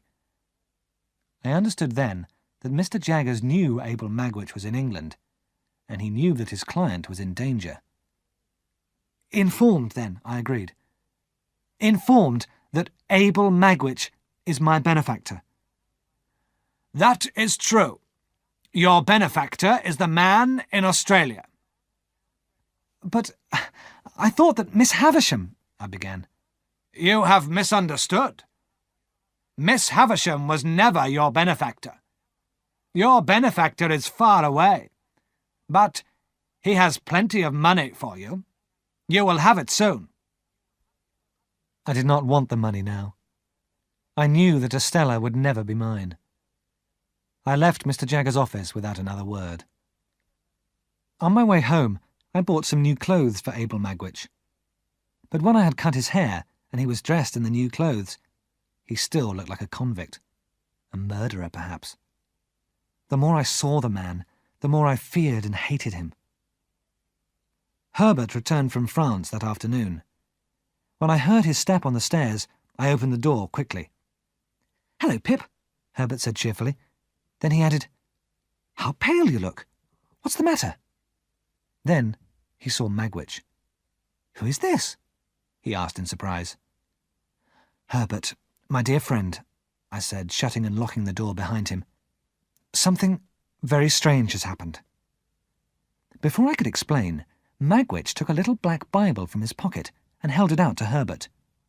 "Take the holy book in your right hand, dear boy," he said to him.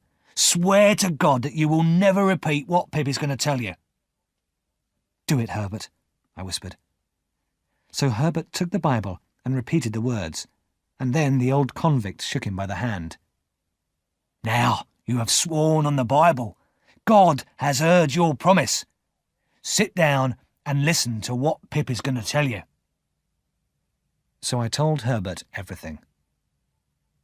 "I need your help, Herbert," I said at last. "What should I do now?" "My poor dear Pip," Herbert exclaimed. "I am so confused that I cannot think clearly. But the first thing is to find rooms for Mr. Magwitch. Then I'm afraid there is only one thing to do." Herbert turned to Abel Magwitch, who was listening carefully. "You must leave England," Herbert told him. "Go to France or Germany. You will be safe there. And you must go with him, Pip," Herbert went on. "This man's life is in danger because he came to see you. It is only right that you should get him out of danger." I stared at the floor unhappily. I did not care where I went. I had no expectations now, for I could never take money from Magwitch again. My life had been ruined by this man who I hated and feared. "Very well," I said at last. I turned to Magwitch.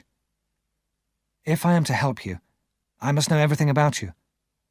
Why were you put in prison? Who was that other man on the marshes? Tell us." He stared at the fire for a moment, and then began to speak. "Dear boy and Pip's friend, my story can be told in a very few words," the convict began. "I don't know where I was born. I know nothing about myself but my name. The first thing I remember was stealing food to keep alive. In jail and out of jail, in jail and out. I was punished wherever I went. I had no education. I only learnt to read and write a little." Magwitch stopped for a moment, and then went on. "About 20 years ago I met Compeyson, the man I fought on the marshes. He looked like a gentleman, but he was very wicked and very clever. He asked me to help him with his plans, and he made sure that if anything went wrong, I would be blamed for it. Compeyson had a friend, a young man with a rich sister. The two men treated this woman very badly and stole her money. When Herbert heard this, he looked up quickly, but he said nothing. Later, the young man died, Magwitch went on. Compeyson had more and more power over me. All the wicked things he planned were done by me. When we were caught, I was blamed for everything. I sold everything I had to pay the lawyer, Mr. Jaggers, to speak for me in court. But when Compeyson and me stood up in court, he was dressed like an honest gentleman, and I looked wicked and dishonest. So he was sent to prison for 7 years. I was sent to prison for 14 years, and we were both sent to the hulks. One day, I had a fight with Compeyson and cut his face. I escaped from the hulks onto the marshes. That's where you helped me, dear boy. When I found out that Compeyson had escaped too, I caught him and waited for the soldiers to come. So, instead of escaping, I was transported to Australia for life. And Compeyson? I asked quietly. Where is he now? I never heard of him again. He may be alive or dead, I don't know. But if he finds me here, it's death for me, or him. The old convict said no more, but smoked his pipe and stared at the fire. Herbert passed a piece of paper to me. On it, he had written these words. Miss Havisham's brother was the young man. Compeyson was the man who was going to marry her. But he stole her money and left her on her wedding day. I looked at Herbert, but said nothing. I was trying to think. If Compeyson was alive, he might find out that Magwitch had returned. Herbert was right. Magwitch was in danger in London. I had to take the old man away as soon as possible. That same day, we found a cheap room for him to stay in. Some days later, Herbert took Magwitch to the house where Clara lived with her father. The house was at Old Millbank, a quiet place near the river. Magwitch could live there on the top floor. As soon as possible, we would get him out of England. We told Wemmick of our plan. He promised to warn us if anyone asked about Magwitch. Every time I went out, I thought that someone was following me. Was Compeyson alive and in London? Had he seen his old enemy? Did Compeyson know about me and Abel Magwitch?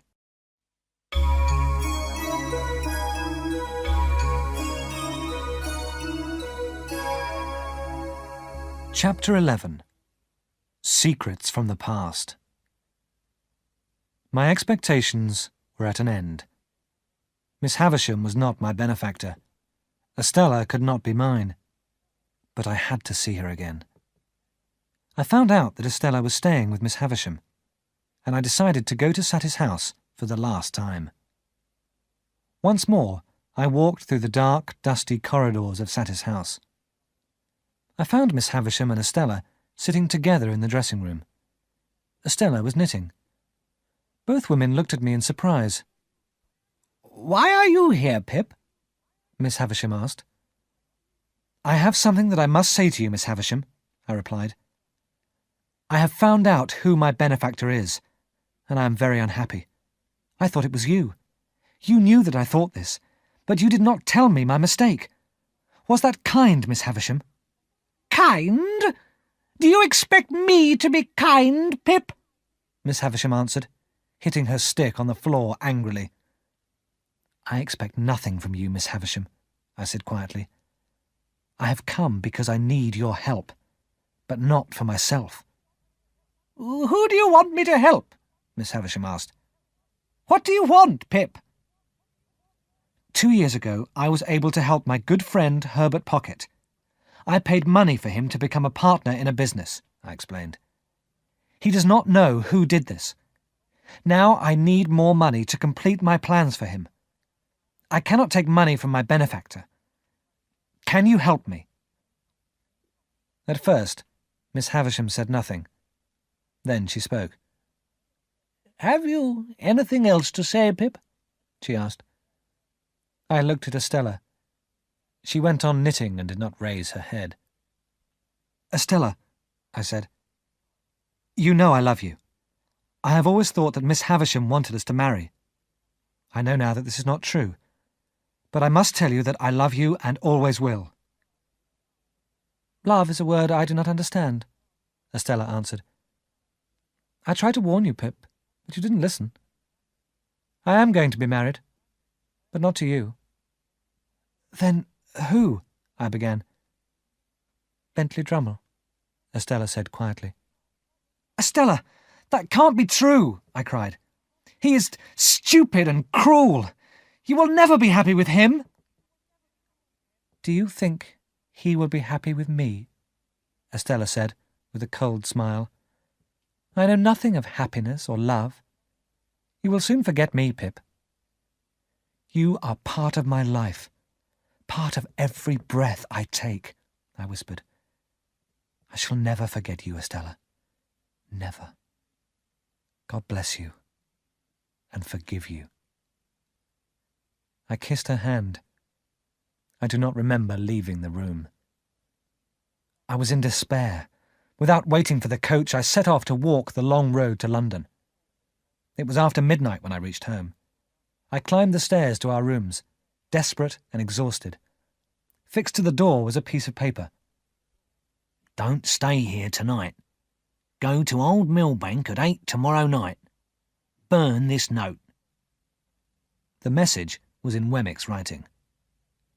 I stayed at an inn and waited for the hours to pass. At 8 o'clock that night, I was outside the house at Old Millbank. I knocked at the door and Herbert opened it. He took me inside and spoke quietly. He is safe now, Herbert said, but there is danger. Wemmick found out and warned us. Come upstairs and see Magwitch. Abel Magwitch was sitting quietly by the window of his room. He was looking at the river below him. His face looked old and gentle now. I'm pleased to see you, dear boy, he said. Compeyson is in London, looking for me. Compeyson found out that I had come to see you. But Herbert thinks I'm safe here, and Jaggers knows everything. This is a good place to be for another reason, Herbert told me. When you and Magwitch are ready to leave, we can row him down the river ourselves. You can get on board a ship at the mouth of the river. Compeyson would not expect you to escape like this. You will soon be far away. When do we go? I asked quickly. Soon, Pip, Herbert said. First, we'll buy a boat and row up and down the river every day. People will get used to seeing us. They will think we enjoy rowing on the river. Meanwhile, I will come here as usual. When I visit Clara, I can see Magwitch. You must not come here, Pip. Compeyson wants you to lead him to Magwitch. We followed Herbert's plan. Herbert and I rowed on the river nearly every day. No stranger went near Old Millbank, but I was unhappy. I spent many hours walking the streets alone. One evening, I met Mr. Jaggers. Come and dine with me, Pip, the lawyer said. I have something for you. When we were sitting in Mr. Jaggers' house, he gave me a note from Miss Havisham. She wanted to see me on business. I decided to go to Sattie's house the next day. Well, Pip, Mr. Jaggers said as we sat down to eat, I hear that Estella is married. She is Mrs. Bentley Drummle now. There will be only one master in that marriage, Mrs. Bentley Drummle. As Mr. Jaggers was speaking, Molly, his housekeeper, placed our food on the table. As she stood behind her master, Molly moved her hands nervously. She moved her hands as though she was knitting. I looked at the woman's dark eyes, her long dark hair and her moving fingers. Where had I seen hair and movements like that before? I remembered the last time I had seen Estella, and a strange idea came into my mind. I grew pale, and my heart began to beat very fast. I did not speak, but Mr. Jaggers saw me looking at Molly. When Molly left the room, he slowly nodded his head. I had not asked the question, but he had answered it. It was true. Molly was Estella's mother, and only Mr. Jaggers and I knew the truth. The next day, I went to Sattie's house. Miss Havisham was in the big room with the long table. She was sitting in a chair by the fire. She agreed to help Herbert. When we had finished our business, she looked at me sadly. "Are you very unhappy, Pip?" she asked. Yes, Miss Havisham, I am. There are many things making me unhappy. You know about one of them. Suddenly, Miss Havisham fell down on her knees. "Oh, what have I done? What have I done?" she cried.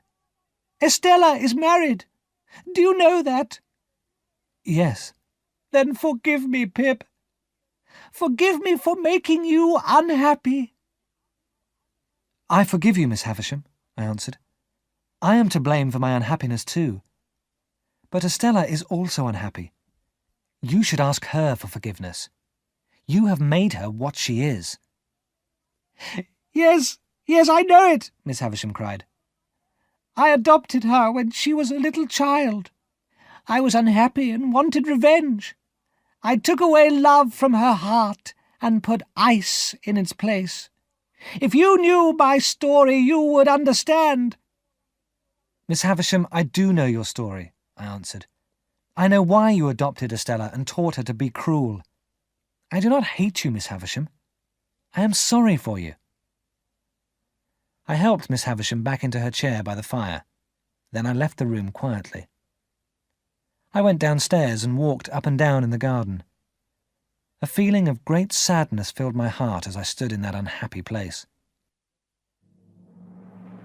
I knew I would never return to Sattie's house. I ran upstairs quickly to see Miss Havisham for the last time. She was sitting quietly by the fire and did not move. As I turned to go, a great flame sprang up suddenly from the fire. The flame leapt onto Miss Havisham's old, torn clothes. As I stood there, she ran towards me, crying out in terror. Her torn clothes were burning fiercely. I pulled off my heavy coat and threw it over the screaming woman, pushing her down. Then I dragged the cloth from the table to cover her. The remains of the ruined wedding feast crashed down. There were clouds of dust, and mice and spiders ran across the floor. Miss Havisham screamed and screamed with pain. Hearing Miss Havisham's cries, the servants rushed in. We laid Miss Havisham on the table and covered her gently. She was badly burned and could not be moved.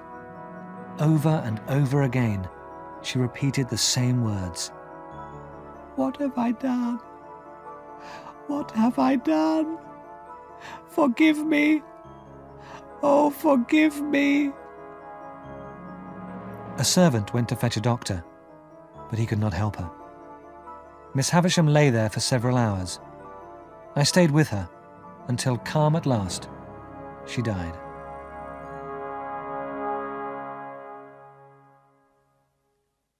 My hands and arms had been badly burned.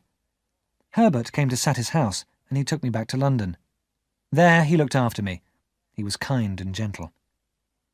At first, my mind was confused, but with Herbert's help, I slowly grew stronger. My first thoughts were for Magwitch. "He is safe," Herbert told me, "but as soon as you are well, we must help him to escape." "I like him better now," Herbert went on. "We have talked together many times. Did you know he once had a wife, Pip? Magwitch's wife was a wild young woman and very jealous. She thought another woman wanted to steal her husband, so she fought the woman, and the woman died. Magwitch's wife was put on trial for murder." "Murder?"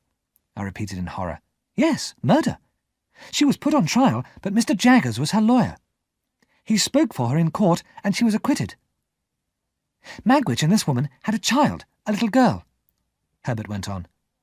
"Magwitch loved the child very much, but after the trial the woman and the child disappeared.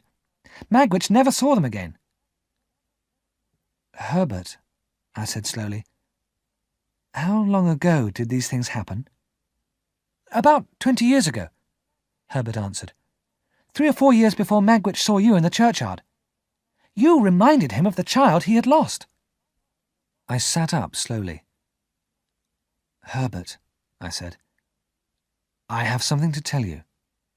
I am sure it is the truth. The man we are hiding, Abel Magwitch, the returned convict, is Estella's father.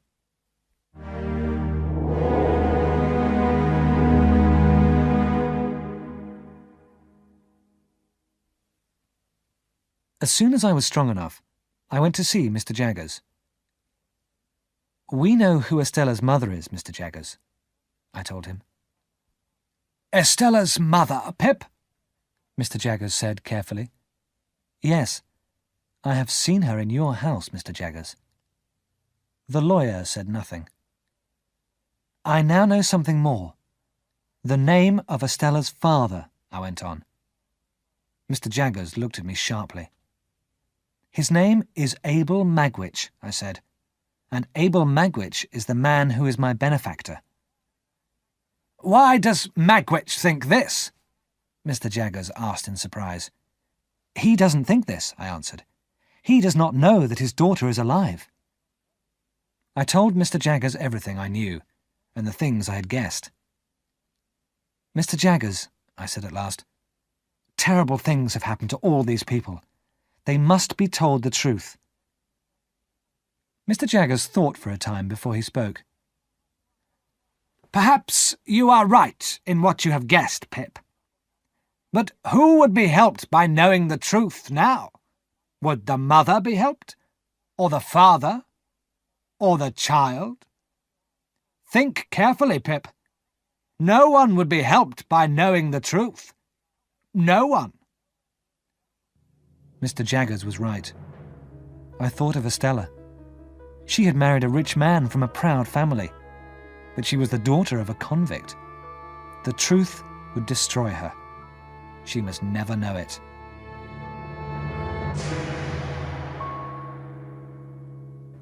Chapter 12.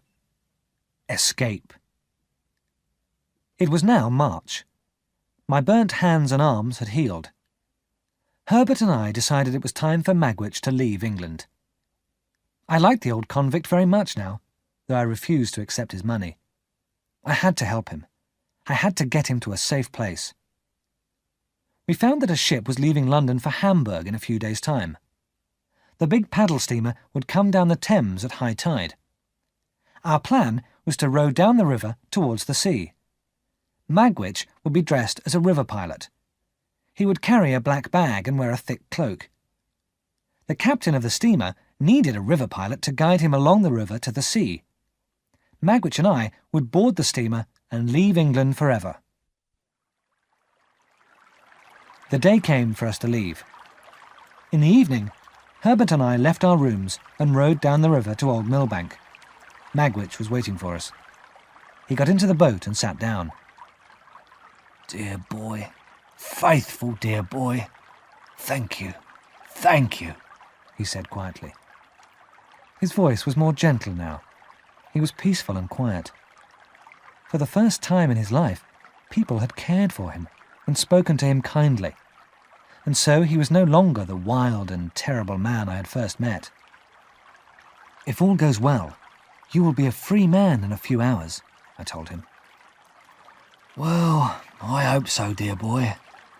The water is moving quietly and there seems to be no danger, he said. But we don't know what will happen today or in the future. We rowed all night. Sometimes Herbert rowed, sometimes I rowed. We stopped from time to rest and eat. We listened for the sound of another boat, but we heard nothing. No one was following us.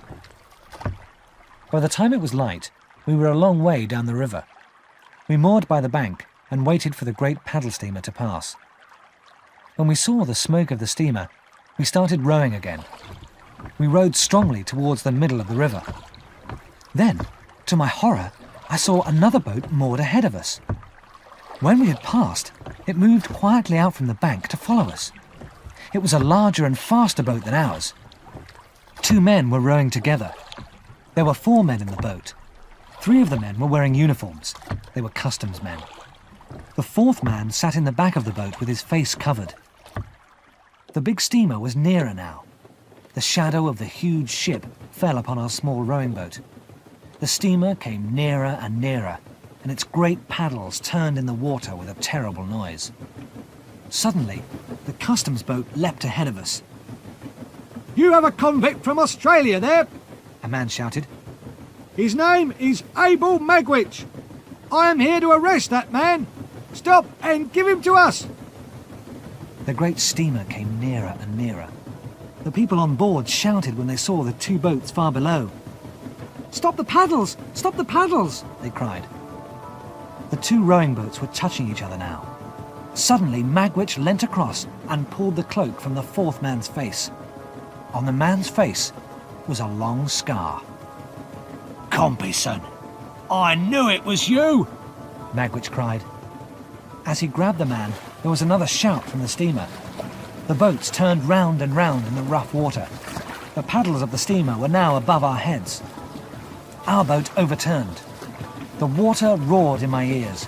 I was turned over and over by the crashing water from those terrible paddles. A moment later, I was pulled roughly into the other boat. Herbert was there too, but our boat had gone. And where were Magwitch and Compeyson?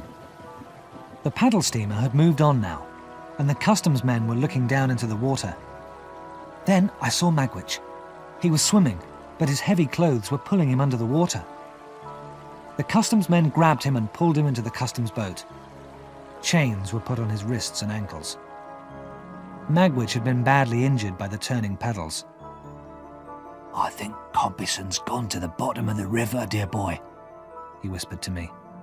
I had him in my arms, then he fought free, and the paddles hit him. The customs men soon stopped looking for Compeyson. As we were rowed back to London in the customs boat, I held the old convict's hand in mine. This rough, hard man had remembered my kindness to him long ago. He had treated me better than I had treated Joe. Dear boy, Magwitch whispered. Use my money when I've gone. One thing I ask. Come to the court and see me for the last time. They will hang me now. I will stay with you until the end, I said. I will be as faithful to you as you have been to me. There was no hope for a returned convict. Magwitch was tried and sentenced to death by hanging. But he was very ill. His injuries were very bad. He was taken from the court to the prison hospital. I sat with him every day. Every day Magwitch grew weaker. One day, when I visited him, I felt that his death was near. He was pale and very weak. Dear boy, God bless you, he whispered, as I sat down by the bed. You never left me, even when there was danger. You stayed near me when the dark clouds gathered. This has been the best part of my life. His breathing was very bad now. He lay back on the bed and closed his eyes. I held his hand in mine. Dear Magwitch, I have something to tell you, I said quietly. Can you understand what I say? The old convict held my hand tightly.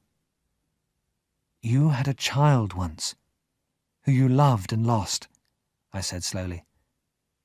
She lived and found rich friends. She is a lady now, and very beautiful. And I love her. With the last of his strength, Abel Magwitch raised my hand to his lips. He opened his eyes and looked at me. Then he smiled, and his eyes closed again, forever.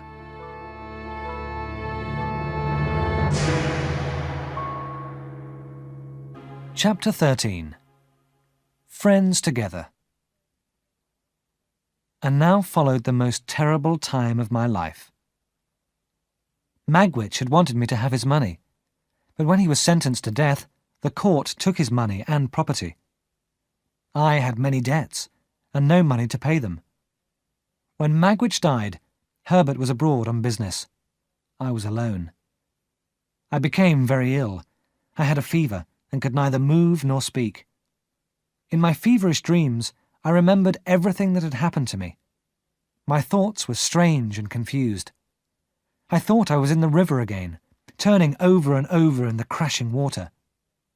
Then I thought I was a little child, sitting beside Joe. More and more in my dreams, the face I saw was Joe's. Joe, who had always been kind, had always been ready to help me.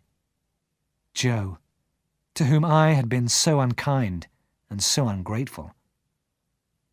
Then one day I opened my eyes. I was very weak, but the fever had gone. And there was Joe, sitting quietly by the window, smoking his pipe and smiling at me. "Is that really you, Joe?" I said. "Of course it is, Pip, old chap. Waiting to help you as always, Pip." "Oh, Joe, I've been so ungrateful," I said. "Why are you so good to me?" "You and me were ever the best of friends, Pip," Joe answered. "When you're well enough, we'll leave London and go back to the country, Pip, old chap." "How long have I been ill, Joe?" I asked. "How long?" Joe repeated slowly. "Well, it's the end of May now. Tomorrow is the 1st of June. "And have you been here all this time, Joe?" "That's right, old chap. Mr. Jaggers told us you were ill. Biddy said I must come to you at once, so I did. Biddy is a very good woman. She loves you, Pip, and so do I. Biddy has taught me to read and write. She has told me to write to her about you." As I grew stronger, I told Joe everything. I told him how rich I had been and that now I was poor.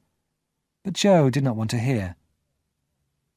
"Pip, old chap, we've always been the best of friends," Joe said.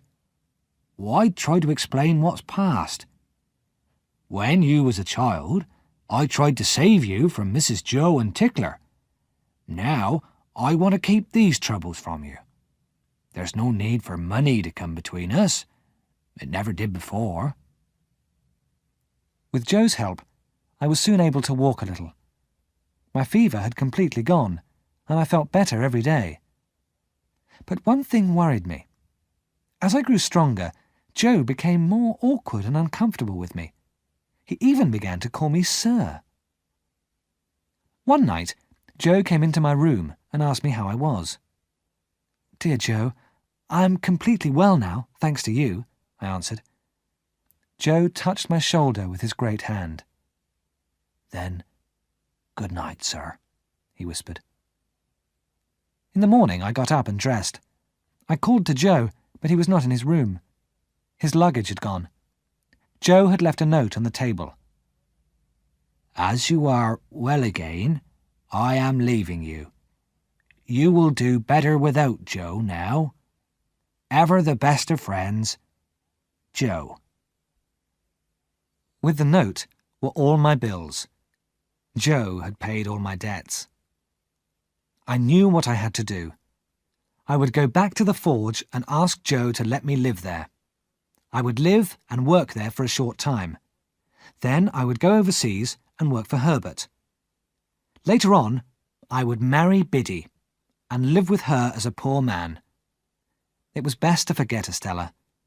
My great expectations were at an end. I would be a happier man without them. It was late June, and the weather was very beautiful. I walked slowly along the road to our village. I was enjoying the quiet peace of the fields and paths that I knew so well. In the country, I could live a simple life with Biddy. Joe would be nearby at the forge. Here, I would forget the past and all my foolish dreams.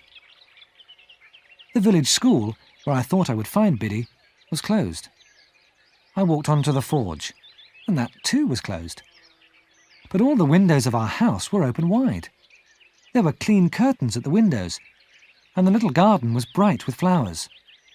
And there, in the doorway, stood Joe and Biddy, holding hands. When they saw me, they laughed with pleasure.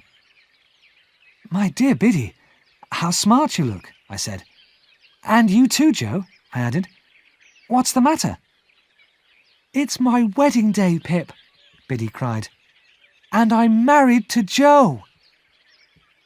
So my last dream disappeared. "Dear Biddy, you have the best husband in the world," I said. "And you, dear Joe, have the best wife. She will make you very happy, my dear, dear Joe." "I have come to thank you for everything you have done for me," I said.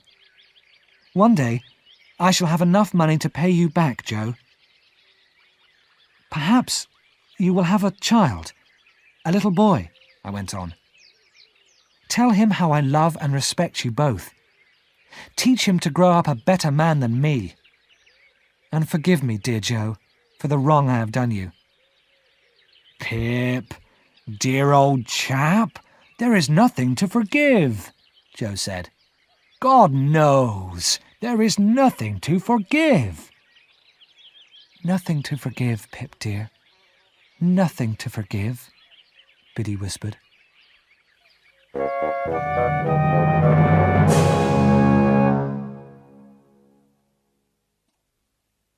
A month later, I left England and went to Egypt. I worked there as a clerk for Herbert. He and his partner were doing well, and after a few years, I became a partner too. Herbert married Clara, and I paid back my debt to Joe.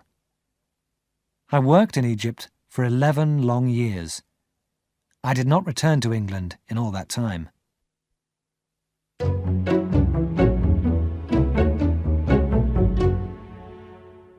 Then, one evening in December, I returned to the old forge. I opened the kitchen door quietly and looked in. There was Joe, sitting in his place by the fire. And there, sitting on a stool next to him, was a little boy. "We called him Pip, after you," Joe said. "We hoped he would grow like you, and we think he has." "I'm very pleased, Joe," I said. "I do not think that I shall ever marry and have children," I went on, "but I shall love young Pip as if he were my own son." "But you will marry and have children of your own, Pip," Biddy told me with a smile. "That's what Herbert and Clara say," I replied. "But I shall never marry." "Dear Pip," Biddy said softly, "are you sure you still don't long for Estella? I'm sure you have not forgotten her." "My dear Biddy, I have forgotten nothing of my past life," I answered. "But that dream has gone, like all the others. I knew that Estella's marriage had been unhappy. Her husband, Bentley Drummle, had died, but I was sure that Estella had married again. After supper, I decided to visit the place where Estella and I had first met. I walked slowly from the forge, and it was almost dark when I reached the tall iron gates. Satis' house had been pulled down, and the old garden was completely overgrown. Only the gates and the garden wall were standing. I walked in the garden in the evening mist. The moon and a few stars shone in the sky. A woman was walking in the garden. As I got closer to her, she turned and spoke my name. "Estella," I answered quietly. "I am surprised that you recognize me," Estella replied. "My sad life has changed me, Pip." Estella was still beautiful, but there was a sadder, kinder look in her eyes. She touched my hand gently.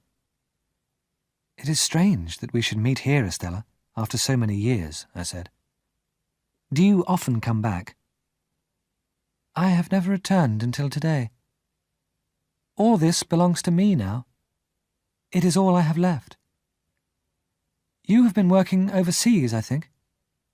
"Yes," I answered. "I work hard, and I am doing well." "I have often thought of you, Pip," Estella said. "You have always been in my thoughts," I answered. "It is strange to be here, in the old place again," Estella said. I have changed. I am a better person, I hope. You were kind to me all those years ago, Pip. Be kind to me now. Let us part from each other as friends. We are friends, I answered. Friends who will never part. For now I have met you again, Estella. I will never let you go. Estella smiled. I held her hand, and we walked together out of the overgrown garden. And I knew that this time we would never, never part.